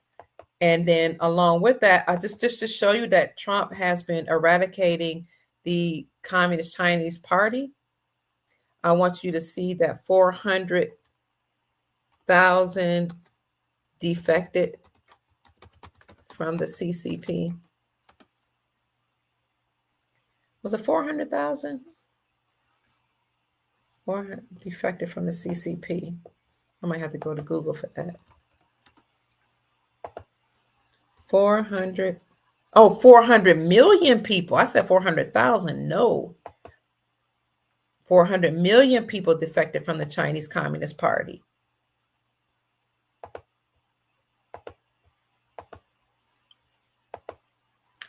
Here you go. VisionTimes.com and other publications have said it.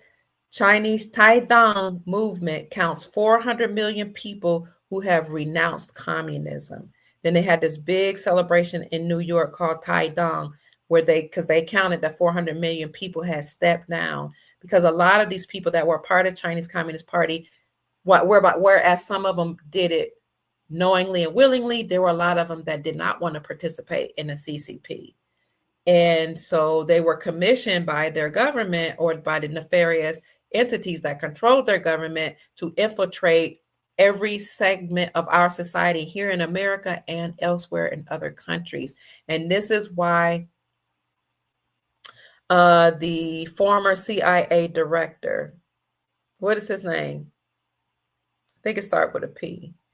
The former CIA director made an announcement February 8, 2008, that he, at the governor's convention, I know what you guys are doing. I know that most of you governors have sold out your states and you've participated and willingly went along with the Communist Chinese Party, and you've allowed different CCP members to infiltrate medicine, research institutions, educational institutions, the government, finance institutions, etc.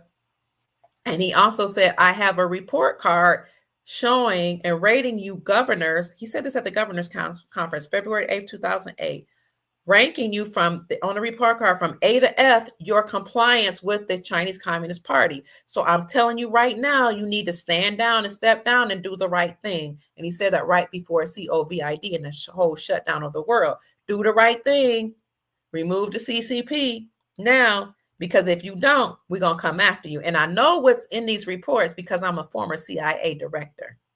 And was he the Secretary of State? I think he might have been a Secretary of State that said that. What was his name? Secretary of State. Speaks at the governor's conference in 2008. I can see him. Former CIA director. What was his name? I almost had it. Who was the former Secretary of State? I think that's who he was. He was a CIA director. Oh my God, I almost said his name again. Secretary, I think he was a Secretary of State under Trump. Pompeo, Mike Pompeo. What was his title? He served in administration under Trump as the Central Intelligence Agency, the Director of Central Intelligence Agency, and the State Secretary of the State from 2018 to 2021. He's the one that gave, and you can find that on YouTube, a warning at the governor's conference telling all the governors to get rid of all of the Chinese Communist Party members who had infiltrated our institutions all across the country. And he told them that they had records of all the things they did, how they allowed he said, we don't have a problem with Chinese coming up here and be educated or to work for our country lawfully. But what we do have a problem with is those that are involved with the Chinese Communist Party to do so, because what they're doing is they're taking secrets from our institutions and from our government, and they're planning to do a coup d'etat and take over our government. So you had the CCP working, the Chinese Communist Party working, and you had other communist, socialist people working to completely take over our country here in America and across the globe. So those are the things that I want to bring to you today, family. I'm so grateful that you stayed with me. We've been on for 3 hours, 13 minutes, and 13 seconds. I love you all so much. I hope I said something that, yes, those people that infiltrated our government and the different sections of our society were spies. I hope I said something that's encouraging. Again, just to wrap it up, President Trump may be back sooner than we thought. The Lloyd Brunson case and the Brunson brother case against Joe Biden, Nancy Pelosi, Kamala Harris, 385 members of Congress, allegedly has already been decided in favor of the Brunson brothers. I showed you a clip where Nino Rodriguez, who is an independent journalist who used to be a boxer, now has his own show. He brought on Jim Willie, who is a statistician and an independent journalist himself, who announced several months ago that curse had been heard. I also showed you that there was a writ of memorandus passed that said that Justice Clarence Thomas could rule on that independently, and then he went missing, which meant that he was being protected by the government, by the military, excuse me. He had to go away and be protected because when this comes out, a lot of people might try to, be upset. And once this ruling come out, oh, Twitter, you're having a problem with Twitter? We'll keep trying. Okay, let me see. No, I don't want to. Excuse me. Once it comes out, they're having a problem with Twitter. They're saying, okay, I think it's fixed now. Once it comes out that the Brunson brothers won the case, then that will make the whole Biden administration, 385 members of Congress in that administration, Biden, Pelosi, Harris, null and void, and Trump will be able to come back sooner than we thought. Now, according to Nino Rodriguez and Jim Willie, that could cause some civil unrest and some civil disruption. But this is why we showed you the Presidential Transition Act document that came out by the Department of Defense. It was passed and approved in August of 2022, but then it was reapproved and I don't know the proper word, reapproved in February of 2023. And it was open for the masses, or released for the masses, or for the public viewing by the Department of Defense. That presidential transition document produced by the Department of Defense that I showed you is based on the Presidential Transition Act of 1963. And that says that all of the people in place and on both sides of the administration, the incoming president's administration and the outgoing administration, as well as the military and other entities, have to work in unison before a transition occurs to ensure a smooth transition. So this may be why we saw that document in February 2023. I did a podcast about that then, saying they're planning for something. We also talked to you about this writ of memorandus. We showed you the handshake that Biden and Trump did when Biden and Trump met last Wednesday, and they met for a peaceful transition where Trump and Biden met for the first time since their debate. And I showed you the handshake and said, I don't know what that, I noticed it's some type of secret society or Masonic handshake. At least it looked like it. And I said, I want you guys to look at it and tell me what you think it means. Because some people think that there was actually a meaning, because all of their handshakes mean something. What else did we show you? I told you that NESARA and NESARA already started. I did a whole video on that earlier today and the day before. And I showed you how one of our soul family members, a sister from Guyana, South America, said that it's already been announced from their president that each citizen over 18 will receive $100,000 starting immediately in November, all the way, and they will go ahead and issue out this money all the way through January. And then I showed you the article that said even if the Guyanese are overseas, they can receive this benefit, this $100,000 grant, but they have to come to their country to receive it, and they have to prove their nationality with their national ID card and other documents. Then we talked about some other things, family. Let's see, what else do we talk about? Oh, Agenda 47. So that's it. We have 995 people in the chat. I did tell you guys that Biden passed away in 2018, but I was having problems finding that document that Biden passed away in 2018. Let me see if I can find it on my other account. Hold on, let me see. I don't know which one that would be under. Gosh.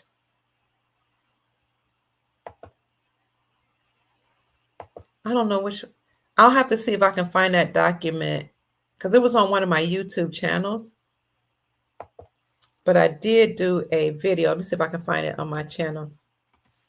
The video on my channel. Well, Biden passed away in 2018. I showed you the actual document that showed his death. And somebody in the chat said they saw the death certificate of Biden. So I don't want to bore your patience. I'll see if I can find that. In the interest of time, I'll see if I can find it a little later. Let's see. Nope, I don't see it here. I did a video called Biden Gone and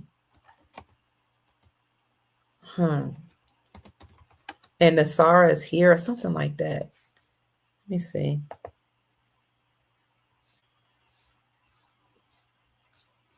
Trying to find you that death certificate. So the real Joe Biden is gone. But the whoever is playing his character is who's been operating in that role. And so the military has allowed all this to play out so that people can wake up and to see how corrupt these administration all over the world and these beings behind the scenes have been. Oh, I also talked to you about bloodline families. And I told you that there are bloodline families that are controlling the planet, and then that we know of. And then there are bloodline families that are controlling those bloodline families that we have no knowledge of. And allegedly, thank you, I Will Maintain, for sending me a Cash App. God bless you. I appreciate you. So there are bloodline families that are allegedly connected to and related to Haile Selassie. And according to what I've heard, Haile Selassie actually is from America, and he fled. He fled to East Africa. Crazy, huh? Let me see. So speaking of bloodline families that are, and I showed you a picture of the Queen of England, who does not supposed to bow down to anybody, bowing down to Haile Selassie. And that proves, that kind of, supports my claim that these entities and these beings and these people that are running the planet that's perpetuating white supremacy are actually brown skinned. Okay, so what I heard was some of these entities that came to the planet, these galactic beings or beings from other dimensions, came and masqueraded as the Aboriginal or original people that were already here, the dark-skinned people, because they can blend in, they can shape shift, they can make themselves look any color, any shape, any nationality, ethnicity. So you have these certain beings that shape shifted and blended in with the Aboriginal people on the planet, and then you have some bloodline families that are Aboriginal, copper-colored, dark-skinned people that are really controlling the planet behind the scenes. They perpetuated this whole white supremacy. And it makes sense because if you know that the original people had white status, and the original slaves who came from Europe had black status, and then they switched it on us, white supremacy, which actually be supremacy of the supreme beings. So that's what white supremacy was actually about, supremacy of these bloodline families that are fighting against each other and using us as pawns. So what they had intended to do was get rid of the Aboriginal people. They hate all of us, but they love the people with a lot of melanin, a lot of carbon. That's 6666. They tell you to fear it, but it's really six protons, 6 neutrons, 6 electrons, which is carbon. Everything that has life has carbon. Every human being, every plant, every animal and insect has some level of carbon, but they like the highly melanated, carbonated beings for whatever reason in their organs, which is why they went to Haiti, destroyed Haiti. They went to Louisiana with those floods and hurricanes. They attacked Chicago. They're trying to get rid of that bloodline, and they put drugs and guns in the Black community. There used to be a drug epidemic before it became a drug epidemic. It was just in the so-called Black community. People just didn't know about it as much. So they tried to get rid of and eliminate or unalive as many of the original people on the planet so-called Black people all over the planet first and harvest their organs and stuff. And they plan to make as many of them sick as they could, take the resources. Then they were going to do it to the European nations and then after they suppressed the original people till they couldn't suppress them anymore, then they were going after the European blood people, okay, so-called races and nations. And then they were going to go after these illegal aliens who think they were getting away with stuff by coming into our countries and taking the resources and the benefits and the jobs, but they were coming after them too because they hated all humans. So they could put in this program racism, sexism, ageism, on all this infighting between and amongst the humans and the nations and the different ethnic groups and the religious factions so that we can stay distracted. So these were bloodline entities and some of them that were extraterrestrial, interdimensional beings, and some humans and some human hybrids. And let me finally show you this, and then we got to get out of here. These are the bloodline families that you know about. The person, Dean, I thank God for Brother Dean Harari that sent me this. I thank goodness for my military brother who sent me information about this. For my Moorish brothers, my brother in Tennessee, and some of my, then I thank myself for doing the research, and I thank for the creator for showing me. And I found this actually, Dean sent me this, but then I found this same information, this same thing right here on the website about bloodline families. So these are the bloodline families you think rule the world. The Astor bloodline, the Bundy bloodline. Remember Joe Bundy? The Bundys on that show? There was a show that came out. They were letting you know who's running the whole world. Astor Bundy, the Collins bloodline, the DuPont bloodline, the Freeman bloodline, the Kennedy bloodline, and JFK Jr., the real one, did come and tell me that his family was a bloodline family. You can't get up in Hollywood or become a president without being a so-called bloodline family. The Lee bloodline, the Onassis bloodline, the Reynolds bloodline, the Rockefellers bloodline, the Rothschild bloodline, the Russell bloodline, and the Van Duyn bloodline. That's who you think rule the world. On the right, you see the families that actually rule the world, and they are allegedly related to Haile Selassie.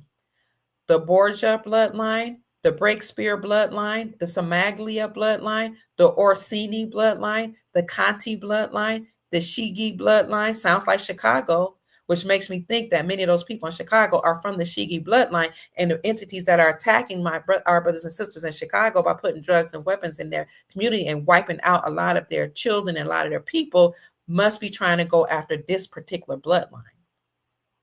The Colonna bloodline, the Farnaces bloodline, the Medici as in medicine bloodline, the Gaetani bloodline, the Pamphili bloodline, the Este bloodline, which sounds Hispanic, and the Aldobrandi bloodline. That's who's actually running the planet, and allegedly they're all connected to and related to Haile Selassie. So bloodline families that control the world, some are human hybrids, which is a mixture between human and these interdimensional beings, and some are outright humans that they put in power to gatekeep resources and wealth and to keep us in perpetual slavery.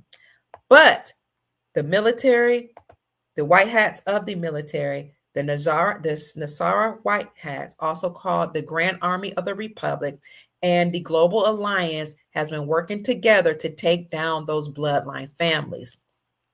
President Trump was used to do that to help restore planetary peace and return the republic back to we the people. This is happening right now, family. So I hope that the podcast that I've done today with supporting evidence is proof that all of this is happening. Married with Children is a sitcom with the Bundys. Thank you, Sister Arlene. They were showing us who was really running things.